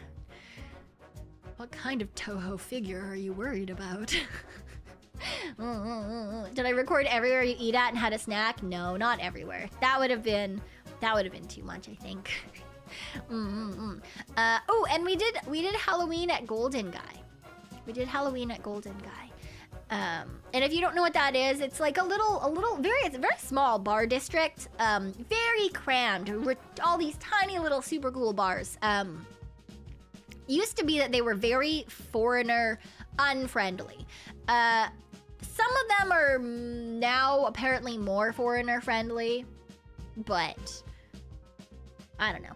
We had a good time though. It was fun. To be fair though, the bar that we spent the most time in, Extrovert's friend was there. Extrovert friend's friend was there, and Extrovert's friend's friend was friends with the bartender. Anyway, but it was good. It was good. It had really good drinks. I had like an Earl Grey gin something or other, and then a spicy something, and the spicy something was really good as well. What did I disguise myself as? See, okay, that's the funny thing, because I was like, I'm gonna do a cosplay. I'm not gonna be a basic bitch like someone being a black cat or some shit. Turns out I went as a black cat. Just the cosplay version of a black cat. So anyway, you can mix tea with alcohol. Yeah, I had a really good, when I was at the Muscle Mommy bar, I had a really good oolong, what is it? Chusha. I don't remember. Anyway, it was really good. It's actually decently common, it seems like, to mix tea with alcohol there, because I had a good number of tea and alcoholic beverages. Yeah. Yeah. Shochu! Thank you. That's the one. Yeah. Yeah. See, that's how you 400 IQ that. Cosplays a person dressed up as a black cat. No, I was cosplaying a black cat, but just from a specific anime. No, I didn't find myself a witch for a selfie. See, the thing is, it was extrovert friend was Sailor Moon. Yeah. So I was her black cat. And I didn't think about that until after, and I was like, what the fuck? But sure, whatever. I was very like, oh, I've done this to myself, haven't I? I've become what I hate. So that was fun. And that was the night we got to walk home, and I took some like late night videos and stuff, and that was really fun. It was really cool. I do have also a photo in here of just a toilet paper. Because I was mad because it was in the thing the wrong way. So I took a picture of it. Why? I don't know, but I did. Yeah.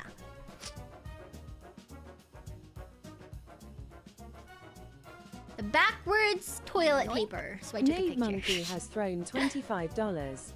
Welcome back, Cyon. Glad you had a great vacation, but since it's 1 AM I must sleep less than 3.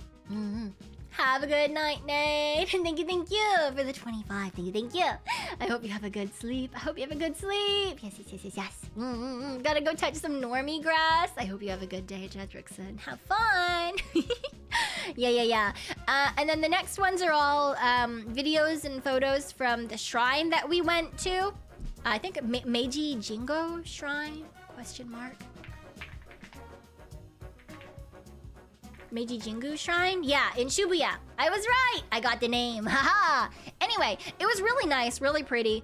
Artist friend showed us like this is how you like cleanse beforehand. This is how you pray properly. Because artist friend grew up in Japan. So she showed us around, and that was really cool. It was really fun. There's like sake barrels and stuff that are sponsored by companies and stuff, and that's how they have money, because you don't have to pay to get into the shrine, and it's really pretty. There's lots of really big trees in the area. It's really, really nice. Yeah. And then, what else did we do that day? I think that was the day that we also went to Harajuku? I think so. Did I remember? Yeah, the clap and bow. Clap 3 times. Bow. Use that knowledge when we later went to Kyoto as well, but fuck Kyoto in particular. And then we went out for dinner after we went to Harajuku, and it was, I have photos because my mouth started watering. I need to like, get permission to share, but it was so good. Holy fuck, it was so good. The sashimi was just like, beautiful. Oh my god, oh, so good, so fucking good. They let you take pictures at the shrine though. Usually they wouldn't want you to do that. Not that I didn't take photos like in the shrine itself. I took photos of like the walk up to it, you know, like the gates and the forest and stuff like that. Yeah. But it was fucking delicious. And then we got a cat donut. Yeah. Sashimi or wagyu better? Sashimi. The sashimi was so fucking good. Anyway, and then I've got a whole bunch of photos out of the train window as we were on the Shinkansen or the bullet train. And then I've got... Why do I have so many selfies of myself? Anyway, I got to get into yukata because extrovert friend and me went to Osaka first because we went to a bathhouse. And originally we were supposed to have time in a private onsen. Yeah, that was the bullet train that betrayed. Yes, it was the betrayal train. Because there was, I guess, like typhoon. We were getting like the edge of a typhoon weather, so it was really rainy, and so the Shinkansens were like an hour to 2 hours behind schedule. So extrovert friend and I missed our booked time in the private onsen, and I was really sad because I was really looking forward to that. But we still did get to go to the public bath. Hi, Jello Noel. Oh, a headache. That sucks. I hope you took some like Tylenol or something, or that's not too bad because headaches suck ass, man. I fucking hate them. I've got chronic headaches, so I feel that they suck. I hope you feel better. But yeah, the Shinkansens were like 2 hours behind, and so we missed our private onsen. But we did do public bath, and it was really cool. It was a little bit awkward at first because I was like, I mean, I'm North American. I've never been to a everyone gets naked in a bathtub bath before. So it was a little bit awkward, but I got over it. And then there was like a bath overlooking a garden that was really cool. And there was a bath that had like blue bell flowers in it. And there was a bath that was carbonated. It was a carbonated bath. And then there was one that was like silk something or other. It was like very milky looking. And then there was one you could just lay down in, which was really cool. And then there was one that was just like nothing added, nothing's been filtered. Like they just pumped up like onsen water, so like the like actual, yeah. So that was really cool. There were like bits of like moss floating in it because it came from outside. And then apparently extrovert friend, because she's been there before, or like to Japan before, so she was like, oh, you're supposed to go back and forth between the hot and then you go to like the ice, like the cold bath. I did not once go into the cold bath. I was like, fuck that. So she was doing it properly and going back and forth. And anyway, I did not drink. I don't want Tanuki soup. I did not drink my own bath water. Also, you know, it has like tons of other people in it.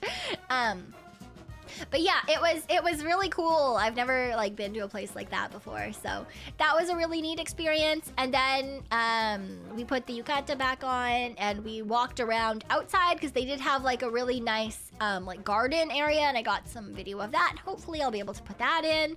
And then we went and found a really good yakitori place. It was, we were panicking because we had to catch the train from Osaka to Kyoto because our Airbnb was in Kyoto. Hello, Shimarin's mom. Yeah, the Airbnb we were staying at was at Kyoto, and married friend and her husband were already there because married friend was sick. She got sick at this point in the trip. So they didn't come with us to the bath, even though they were originally going to, and they just went straight to Kyoto.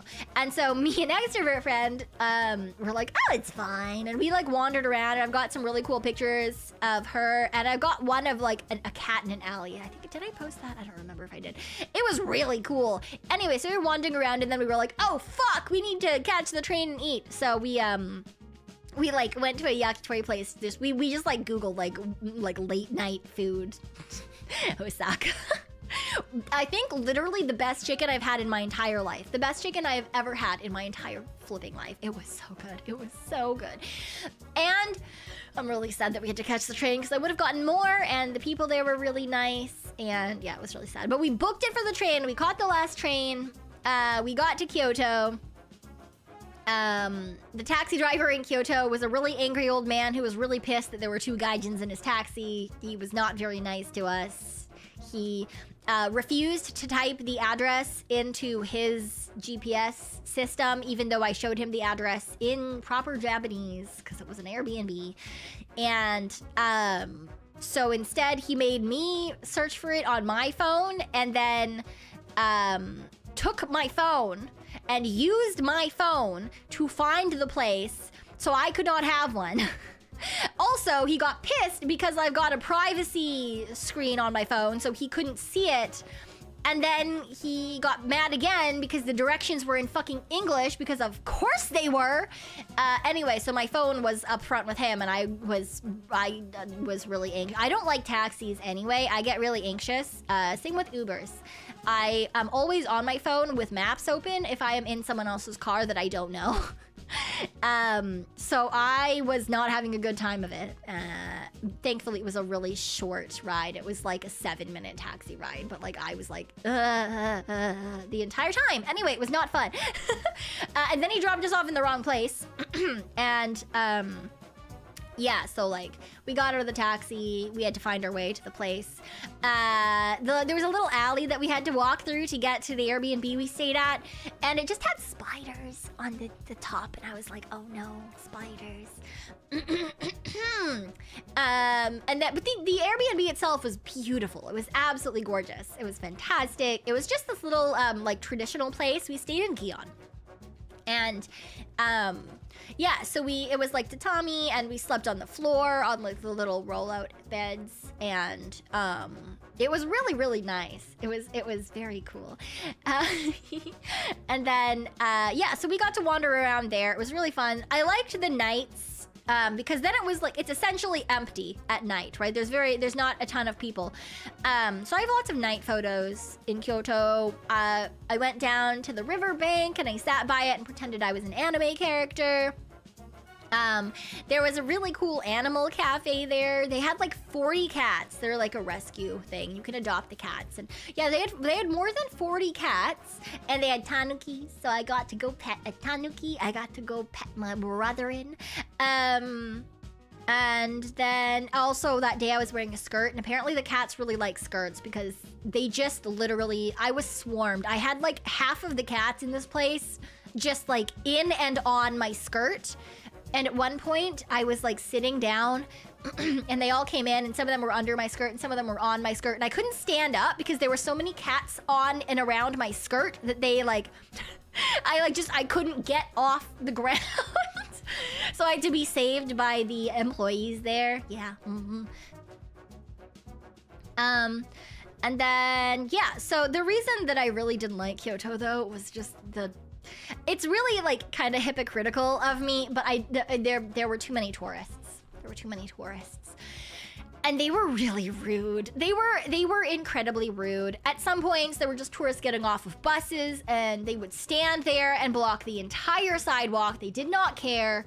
They were just like blocking things. They were like really loud. It was just not good. And then, like, I don't know, it was like overcrowded. I was surprised. There were more like people there than in a lot of places in Tokyo, and it was all tourists. and it was it was shit. It was hell. I can see why the people in Kyoto hate tourists so much. Right? Like I understand. I highly understand. Yeah, no, it was just people with no common sense, no common decency, no respect for other people. They were just blocking all sorts of areas. There were some white men who just were like randomly pissing on a building at one point. It wasn't even fucking dark out yet. Anyway, that alone made me angry. And then we went into the shrine. There's like one main big shrine like on the main street, like if you just walk down like near Cyon, and we went in, and the first thing I see is that there's food vendor stalls in a shrine, and there are people sitting in the little covered area where you are supposed to cleanse yourself with water. And I was just like, what the fuck? What the fuck? What the fuck? And so we kept going, and it was all like touristy shit. And I was like, and no one was being respectful, and people were standing around. And then you get to the main shrine area, and there's ropes covering things. There's like tons of signs that are like, please do not take pictures. Please do not take pictures. Tons of different languages. And then there's like other signs that are like saying why. And it's like, this area is only for worshipers. This is like a religious area. Please be respectful. And the amount of fucking people that were ignoring the signs and going in and taking photos and bothering people. And so me and extrovert friend were trying to be really respectful. We went in, we like clapped properly. We, brought out money to, you throw it in, you like do your whole thing. And it was just, I got so mad. There was one point where like I saw a woman look at the sign, take her camera out anyway, wander in and start like trying to take photos of people praying. So she doesn't have a photo of people praying. She instead has a close-up photo of a Tanuki leaned over going.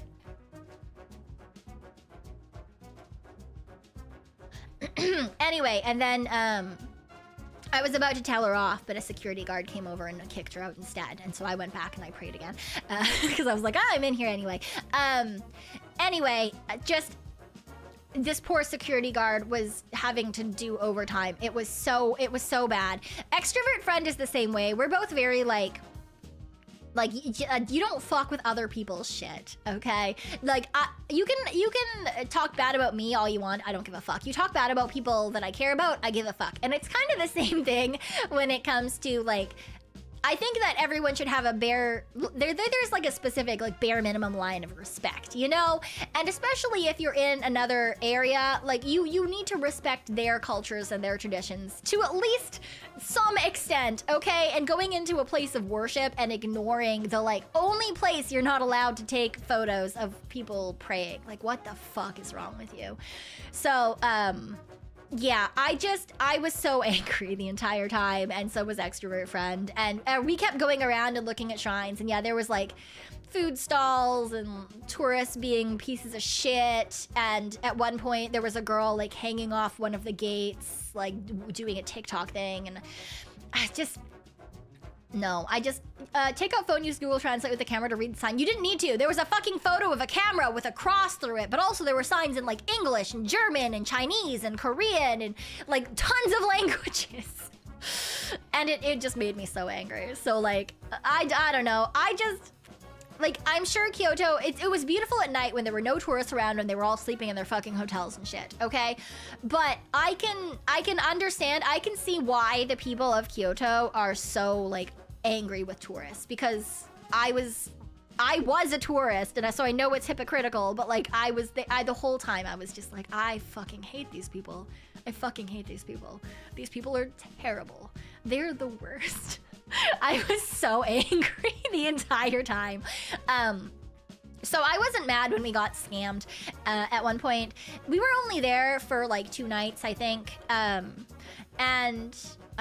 So one night we went out and there were a number of food places that turned us away. And the thing is that all of my friends are very positive. They're very positive people. At this point, a married friend was still sick, so she was staying in the Airbnb. So it was just me, an extrovert friend, and married friend's husband. And the two of them were like, oh, it'll be fine. Like, everyone's fine. And I was like, no, you don't understand. A lot of these places for food are going to turn us away. They're going to turn us away because we are gaijin. And they were like, no, they wouldn't do that. They want our money. And I was like, no, they don't. So I was right. We got turned away from a good handful of places. The first place, we went in and they like smiled and then they said something in Japanese and then we couldn't respond, obviously. And then they were like, oh no, sorry. Like everything is reserved, essentially. Like the restaurant's reserved. The restaurant was fucking empty. There was like one other person in there. Yeah, so they were like, no, it's closed. Everything's reserved. And I was like, yeah, see, I told you guys. And then there was one place that was a lot more rude about it. Yeah, they were polite. That place was polite. There was one place that was rude about it. Yeah, all the tables were reserved for Nihonjin. Yeah, exactly. It was reserved for Japanese people.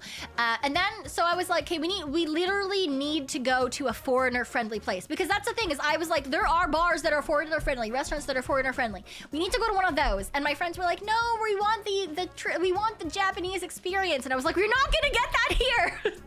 We got that in Tokyo because we were with artist friend who speaks Japanese and is Japanese, okay? We're not gonna get that here. They hate tourists, okay? And they just like would not believe me. Eventually, I got them to go to a place. I was like, we need to go to a place that has an English name. And so they eventually picked a place that was had an English name and had looked like English things on the menu. And we went there and we opened the door and they were very happy, like, welcome in, like, not welcome in, but like you're a shamus. Anyway, and then they saw us and they just stopped talking. But they sat us. And we ordered and we got our drinks. And you could tell that they did not want us to be there. The girls were very friendly, but yeah, and so it took us 3.5 hours, I want to say, like 3 hours to get like French fries and some gyoza and some chicken, and then I paid $80 for it. Yeah, so service sounds terrible. Yeah, they at one point they were like, oh, sorry, the kitchen is behind. Your food is going to take a while. And I was like, that's fine, whatever. We're the only people in there. There's no way the kitchen is busy. Anyway, but like, I was like, yeah, it's fine. And like, now I have a story about being ripped off in Kyoto. And I'm okay with that because like, honestly, what we had to deal with during the day, I was like, I perfectly understand why you hate foreigners so much. Like, I was so annoyed during the entirety of our Kyoto period. Northern Japan is better? Yeah. Oh, Eugene, I had a great time in Tokyo. I had a great time in Osaka. Okay? Like, that was fantastic. Kyoto, though, I would avoid if you don't want overly touristy things only. Because places that are not overly touristy are not going to like you. Because the tourists, all of the tourists that I had to deal with while we were in Kyoto, not all of them. Obviously, there were probably some great tourists. But there were a lot of like tour buses and stuff, and the tourists were very like disrespectful and they were not great, so I can see why people in Kyoto are pissy about gaijins, because I was pissy about gaijins, which is why I didn't mind. I was like, yeah, you know what, that's fine. I'll pay your $80 for French fries and chicken nuggets and gyoza and a couple of drinks. Like, that's fine, I'll do that. But yeah, so Osaka was fantastic. If I go to Japan again, I want to spend a lot more time in Osaka because we only spent like the one day there, me and extrovert friend. It was really nice. It was really nice. Everyone we met was friendly. That was also like the place with the best yakitori, and it was fantastic. For one person or all of us, it was 3 of us, and we only had the 3 things. We got gyoza, we got like fried chicken, and we got French fries, and then each of us got 1 drink, and it was $80 because I paid for it. Because I told them I would. And yeah, anyway, I asked for the Japanese menu. Yeah, like I said, we didn't really have any problem at all in Tokyo, and we did have an artist friend who speaks and reads Japanese, so we never really had any problem with anything like that. So yeah. But yeah, I didn't like Kyoto. Osaka also had no problem. That was just me, an extrovert friend. An extrovert friend looks very just like the whitest. So like we're obviously, the 2 of us are obviously gaijin. And yeah, they were super nice, super friendly. Again, like I said, best yakitori I've ever fucking had at this one random hole in the wall place. Just so good. So yeah, I think I would do like Kyoto and Osaka, or if 80. And I would like to go up north more. It would be cool to see like Hokkaido or like Hakodate or like things like that. I think that would be kind of fun to do as well. Didn't get to go see Nara or anything either, but yeah, I don't know. I'm gonna avoid Kyoto next time. Hokkaido would be fun, but cold. I mean, it depends on when you go, right? Like when we were there, it was like 20 and above for like 99% of the time. So, yeah. Yeah, it was quite warm the entirety of our stay. Also, I'm Raccoonadian, so I'm not afraid of the cold. Yeah. I've been to Hokkaido in deep winter before. It's fun. Yeah. I think that I think it would be really pretty, especially, right? Especially if you find a place that's like on the water and it's snowing, things like that. I think that would be really, really neat to do. Hokkaido is just vibes, nothing bad or over the top, just great place. Yeah, no, Hokkaido seems like it would be like a very like chill time, you know? Like I can walk around, I can see trees, I can see people. It's just kind of like a slow down and chill sort of environment, as opposed to Tokyo is very like go. Here's all the things you want to do, here's all the things you want to see. I think Osaka would be really fun as like a fun middle ground, and I didn't get a ton of time to do that. Where's the Muscle Girl bar? It's in Tokyo now. I think it was in Ikebukuro. Thinking about it, I think it was in Ikebukuro. It was really close to the train. Really nice, easy walk. Yeah. If you get the chance, Naruko Gorge is so pretty. Ooh, yeah. Yeah. I don't know. I really like just wandering around and stuff as well. But even in Narita, which is really close to the international airport, right? There weren't really any like gaijin. So there were a lot of people who were really confused when they saw me walking around. Both like at night when I was walking to the donkey, and the next day, I walked about half an hour into more of the town again to go get some coffee. I walked, about half an hour each way-ish, like 35 minutes or so, into town in a totally different direction than the donkey. And I went and got coffee, and yeah, I got a lot of weird looks. But I guess that's what happens when you're a Tanuki in a place where there aren't many Tanuki. But it was really nice. It was kind of cool. Had a really good time of it. So yeah. Overall, it was a really fun trip. I'm really hoping I get to like get a video together so I can share at least a little bit of it with you guys, and can imagine being an introvert there. Can or can't. Both of which is a mood.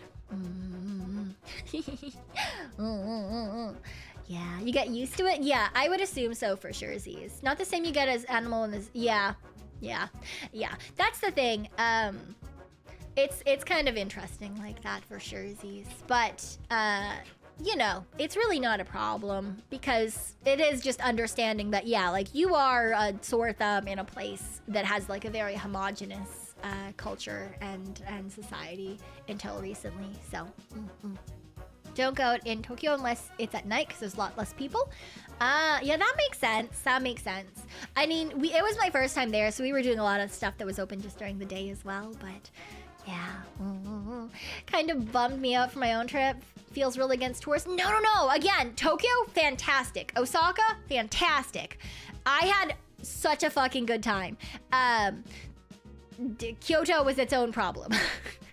That's just because I don't like people who are disrespectful in other places, honestly. Have a good night, Waverly. But no, don't get bummed out, Cannon. I had a fucking blast in most of it was fucking fantastic. It was so much fun. I very much do want to go to Japan again. So it's just a matter of, yeah, like I'm not going to Kyoto ever again. Missing the 7-Eleven. Oh my god, I'm missing the 7-Eleven already. It's been like a day. I do have like a store that's open 24/7 near me. It's like a couple of blocks away. It's not terrible, right? It's like a 10 to 15 minute walk, but it doesn't have like, it has like normal corner store stuff, you know? It's got like chips and, you know, pop and stuff like that. It doesn't have like full ass meals or the fucking my jelly. I've got a jelly on my desk. I brought like 4 jelly home with me, and I've got my mineral one on the desk with me that I'll have later.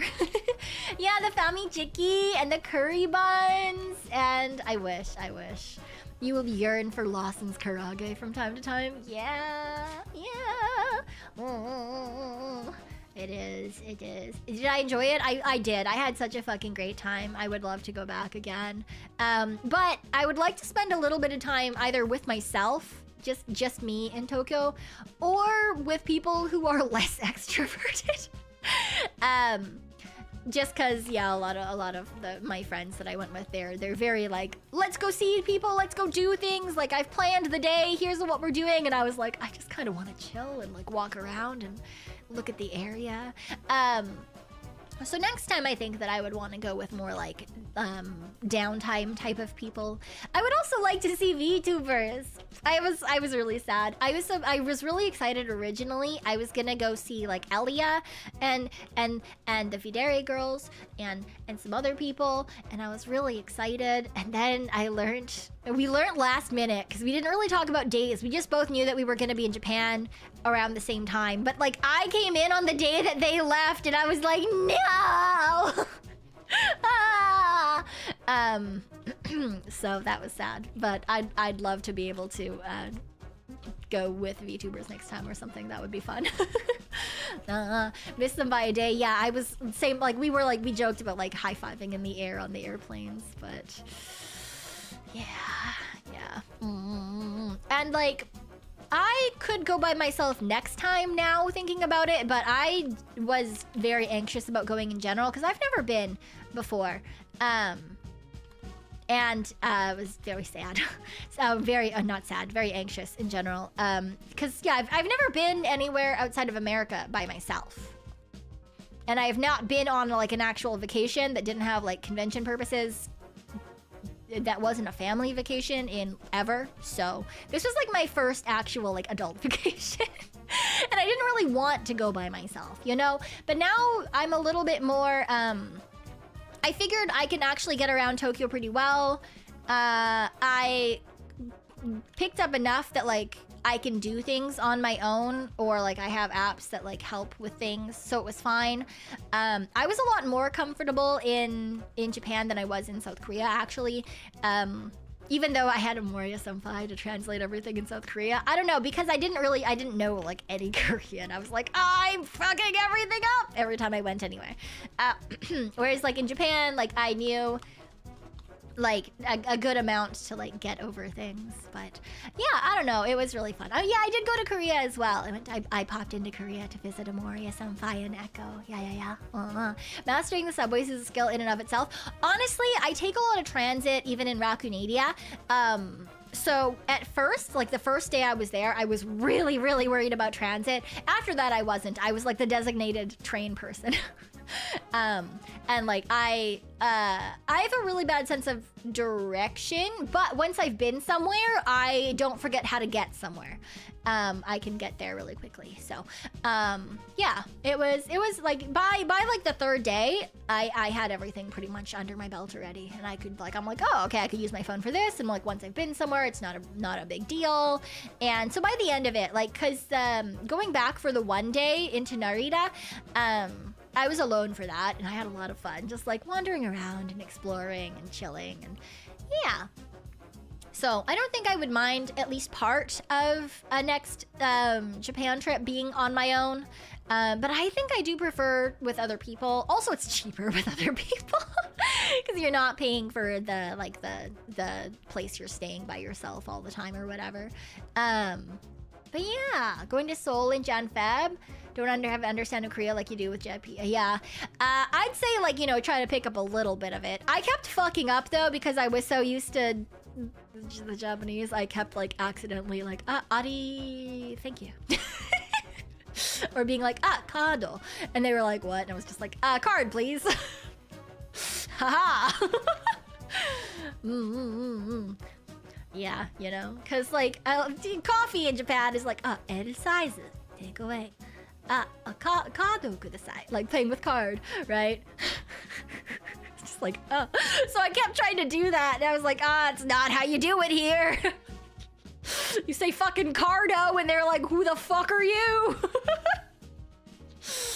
Anyway, yeah, that was fun.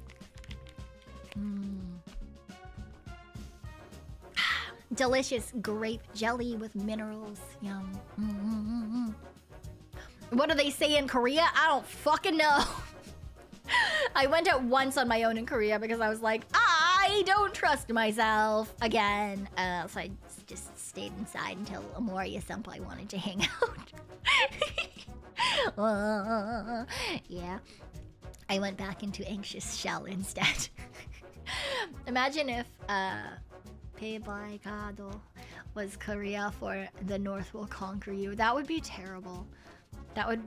But to be fair, that's literally why I don't do things on my own if I'm anxious.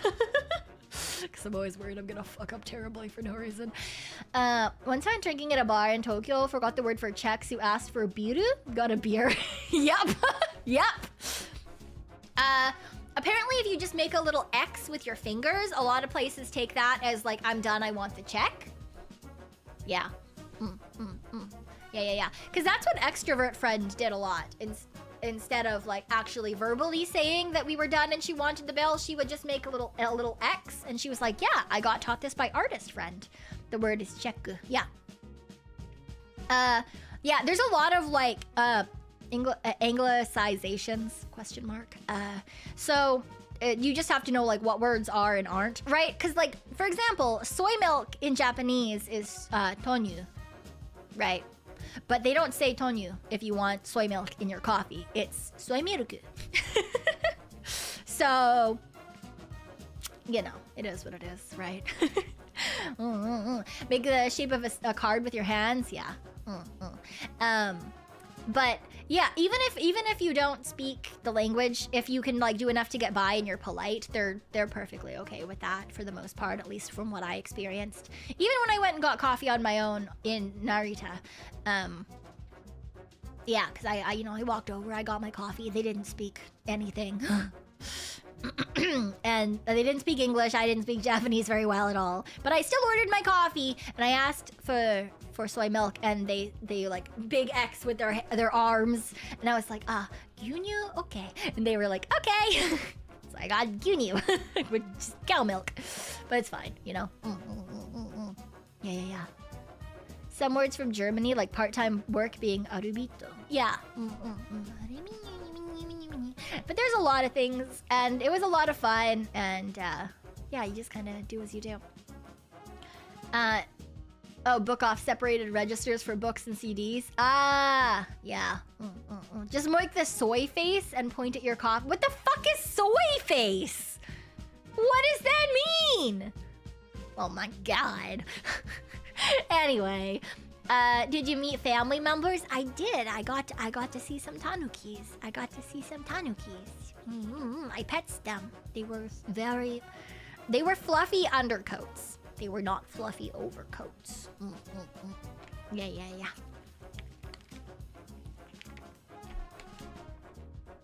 Yeah, they had dense, like, not quite wiry, but like that's the closest thing I can think of. Yeah. For overcoats to protect them from like brush and stuff, and then really soft, fluffy undercoats. Yeah. Angela Noel, thank you for the 10 gifted. Thank you.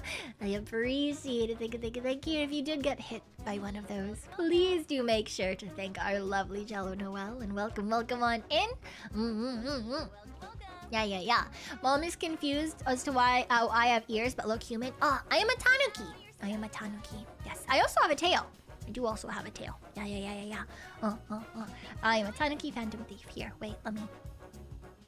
Whee! Yeah, I also have a hat. I do have a hat too. See? Yay! Yes. Tanuki. Anime. I am animal girl.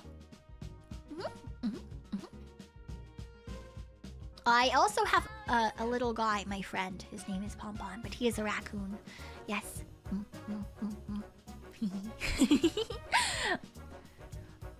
Yeah. And a wax stick? I do have a wax stick. I do. Tanukis are also canines. Yes, you also saw something recently about canines. Yes, maybe, possibly. Possibly you did. Honestly, you thought I was a member of parliament. I mean, I could totally be put in a position of power. I think that would be a great idea. Yeah. Where's my wax stick? It's right here. It's right here with me. See? I just made it invisible. I just made it invisible. But it's always here. So you gotta make sure that you're behaving. Yeah. Give Sun power. She totally won't abuse it. Exactly. I totally wouldn't abuse it. I would never do that. I would never, ever do that. A whack stick. A bonk stick, if you will. It's a stick that you can bonk people with. Yeah. Mew! Oh no! I was right into Mew. I was just looking at people to raid into. Mew! Hello! Welcome on in, Mew and Raiders! I hope you're doing well. I hope your stream was so much fun. Hello, Mew. Welcome. Yeah. For those of you who are not familiar with Mew, Mew is a super cute cat VTuber from Specialite. Hello, Mew. I hope you're having fun. Hope you're having a good time. Yes. But I know it's only been like 2.5 hours, but if you can't already hear it, my throat is no longer quite used to talking as much as I usually do, so I'm gonna have to give it a little bit of a break. I will be getting my schedule up for the coming week, though. There's a lot of fun things coming up this week. But also I'm gonna get back into our, what is it called? Darkwood, our Darkwood playthrough. We're gonna keep playing that one. We're gonna do some other fun things. I've got there's a lot of things happening this week as well. Yes. Welcome back, Cyon. Thank you, Miyu. Thank you. Yeah. So it's hard to explain VTubers to old people. That's fine. As far as Ma and Pa Hart are aware, I am a late night talk show host, but on the internet. That's how they get it, which isn't terribly incorrect, given that I do just talk a lot. Oh, that reminds me of a thing that I was gonna. Okay. Yeah. Although I don't do like guests or anything, because but I was okay. Late night talk show host reminded me of a thing that I saw. I saw there was a meme on TikTok. Of course, it was a meme on TikTok. And I was thinking about it because I was like, oh yeah, this once again just proves that I'm a stereotype. Because I've said this before, but witchy friend who moved away was really into like horoscopes and stuff as well. So I learned a lot about like my big three, which is like the sun, moon, rising, horoscope signs and stuff. And so I keep getting Taurus memes on TikTok, and like sometimes I'm like, haha, funny, and sometimes I read them and I'm like, wow, I really am just one giant fucking walking stereotype, huh? For example, there's this one that I saw that was like, Taurus, when you meet me, you think I'm quiet. When you talk to me, you wish I was quiet.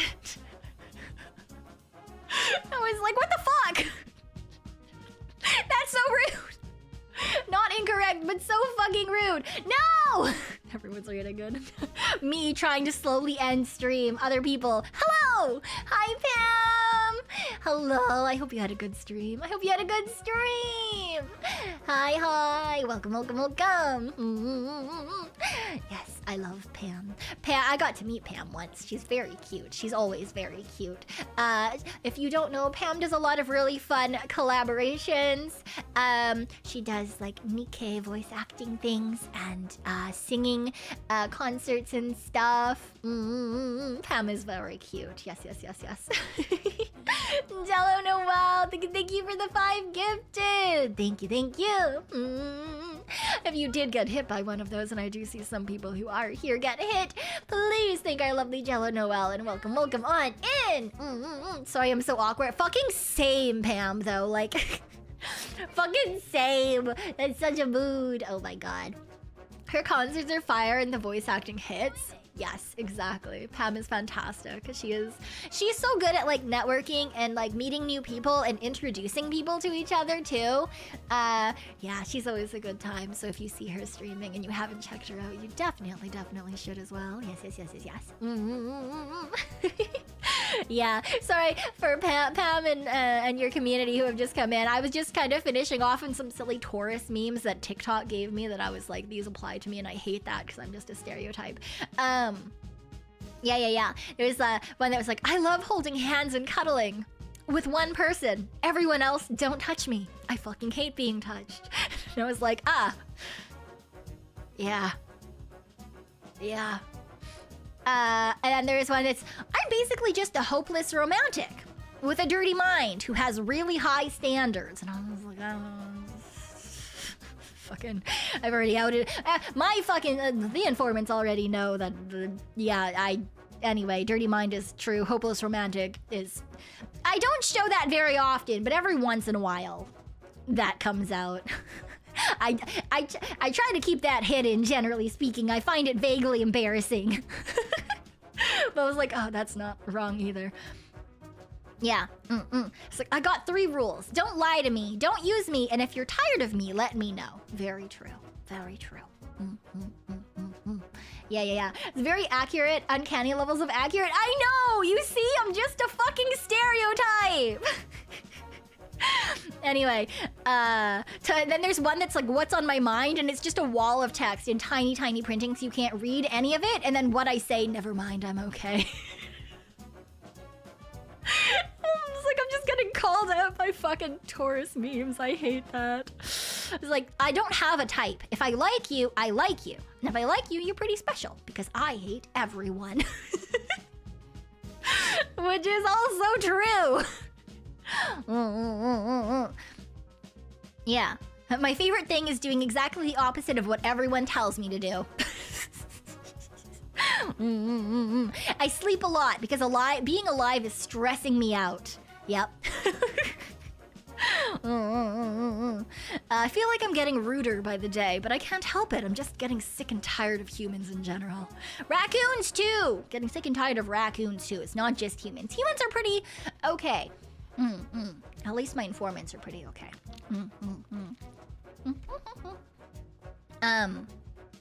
Taurians are such why people. Like, we just gotta know why. We gotta ask why, even if we don't care. Like, I say why so much. People are doing things, I'm like, why? And I'm I was like, oh, yeah. Raccoons, well, what the fuck? I mean, look. I like who I like, and if I don't, it's probably because I don't like things that exist in general, so it's fine. It's fine, you know? I couldn't just say humans. That's not... I live in the raccoon world, okay? I probably see more raccoons than I see humans. It is what it is. Yeah. Yeah. And then the last meme that I saw that I saved that I was like, fuck this, was just like, if you see me talking to myself, I'm having a staff meeting. And I talk out loud and I think out loud so much. I was like, God damn it. It's fine. It's fine. You know, it's all good. You like me asking for a friend? Yes, I do. I do. Yeah. I wouldn't have missed streaming and missed the informants if I didn't like you guys, you know?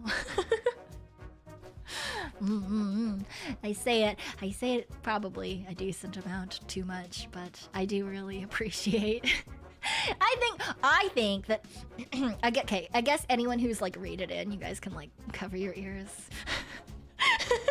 I think I have the best community. I love my informants. I'm so thankful that I have such a fantastic community. I really do feel incredibly lucky. Cause yeah, I don't know. You guys are great. And I always am so fucking happy that I was able to have such a great community. And yeah, so I'm just gonna like stop talking about it though, because apparently today I'm like vaguely emotional because my eyes started watering when I said that, and I was like, this is not supposed to be emotional. This is supposed to just be me saying that I appreciate my community. What the fuck? Anyway. So like I'm just gonna like not talk about anything emotional today apparently, because I guess I'm gonna cry. I guess I'm in a crying mood today. But no, I do feel incredibly thankful and lucky to have met all of you guys so much. I just have the best informants in the whole world. So yeah. It's okay to cry. No, it's not. A strong, independent Tanuki, okay? I cry sometimes. I try not to cry all the time, all right? Because if I cry, if it's okay to cry, I'll cry too much. I'm a crybaby.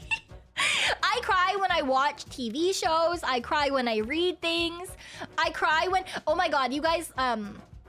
like in like America's Got Talent or like The Voice or like even things like that. No! Has thrown $300.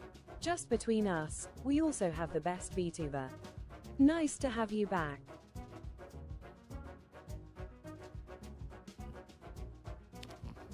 Thank you, Jello Noel.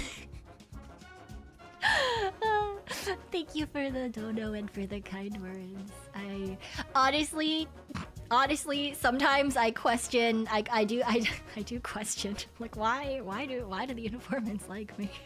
I'm so thankful that you guys are here and that you all have bad taste. But I do question it sometimes. I'm not gonna lie. But I do appreciate it, and I always love being able to stream and spend time with you guys. What the fuck, bro? Look, it's fine. I say the same thing to my friends. I'm like, you guys have really bad taste in friends, but I'm really thankful that you have bad taste in friends. I have amazing taste. That's why I like you. No, I don't know about that one. I don't know. But I am incredibly thankful for it. But yes, thank you guys so much. I really did miss you guys. Well, I was gone. Has thrown $5. I can only echo the sentiment. We got the best silly lady on the planet. Less than 3. Thank you, Zello, and thank you, May as well. Incredibly witty and fun to converse with. I don't know if I count as witty, but I do try. You know, I do try. I'm really thankful you guys like hearing me yap about random bullshit. I do. I really do. But yeah, I'm so thankful that I have had the chance to, like, I don't know, stream and get to know you guys and hopefully entertain you. maybe make you smile every once in a while if you're having a bad day. I don't know. That's what I hope, right? Like, I hope that I can entertain you and maybe like be a happy spot in a day, even if I'm having a bad day or something. I don't know, because you guys always make me happy when I come in and I start streams. It always makes me feel good. You guys always make my day better than it starts as, so I really do appreciate it. Anyway, nominated you for the best Zatsu streamer. No, there's so many cute Zatsu streamers out there. There's so many cute ones, and I'm always really thankful and I appreciate that you guys picked me as your Zatsu streamer. But yeah, my fucking face hurts. I'm smiling too much. Yeah. And Chief, thank you for the super as well. With my antics, yeah. The sappiness makes me want to talk about some random BS now. I know. Okay.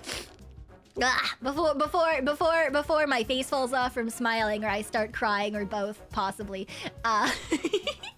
I think we're gonna go over to my wife, over to Yumi. Yes. It looks like she's doing a 90s unarchived karaoke, and I obviously do really enjoy 90s songs as well as early 2000s songs. So she's doing that, and she's a fantastic singer, and I like the kind of songs. So are you a hag if you remember the 90s? Wow, I literally open her stream and her poll is calling me out. Are you fucking kidding me? I'm being attacked! I open her stream and I'm already being attacked. I can't believe this. Okay, anyway. We're gonna raid over into my lovely wife, Yumi. For those of you who don't know her, she is an incredibly kind and also yappy VTuber from V4 Mirai. I love her greatly. So she's doing karaoke, like I said, and yeah, she's a fantastic singer. So we're gonna go over. Let's give her some happy vibes and good times and lots of love. Already feel old before we even raided. Woo! It is what it is, you know, it is what it is. But thank you guys so much for coming and for hanging out. I really appreciate it. Thank you for all the welcomes back. And we'll get back right into the swing of things. I'll get my schedule for the upcoming week out. And I'll put up a waiting room for Sunday. We'll do a normal Sunday stream as well. I don't know if it'll be chatting or if we'll get right back into Darkwood. We'll see what I feel like, but yeah. I'll get that up as well before I forget. But yes, thank you for the warm welcome back. And yeah, we're gonna go over and raid, and it's fine, okay. Secret. Yeah, okay, a secret, one secret. Or it's not really a secret, honestly, I've said it way too often. I missed you guys. And I love you guys, and I appreciate you guys. Okay, I'll see you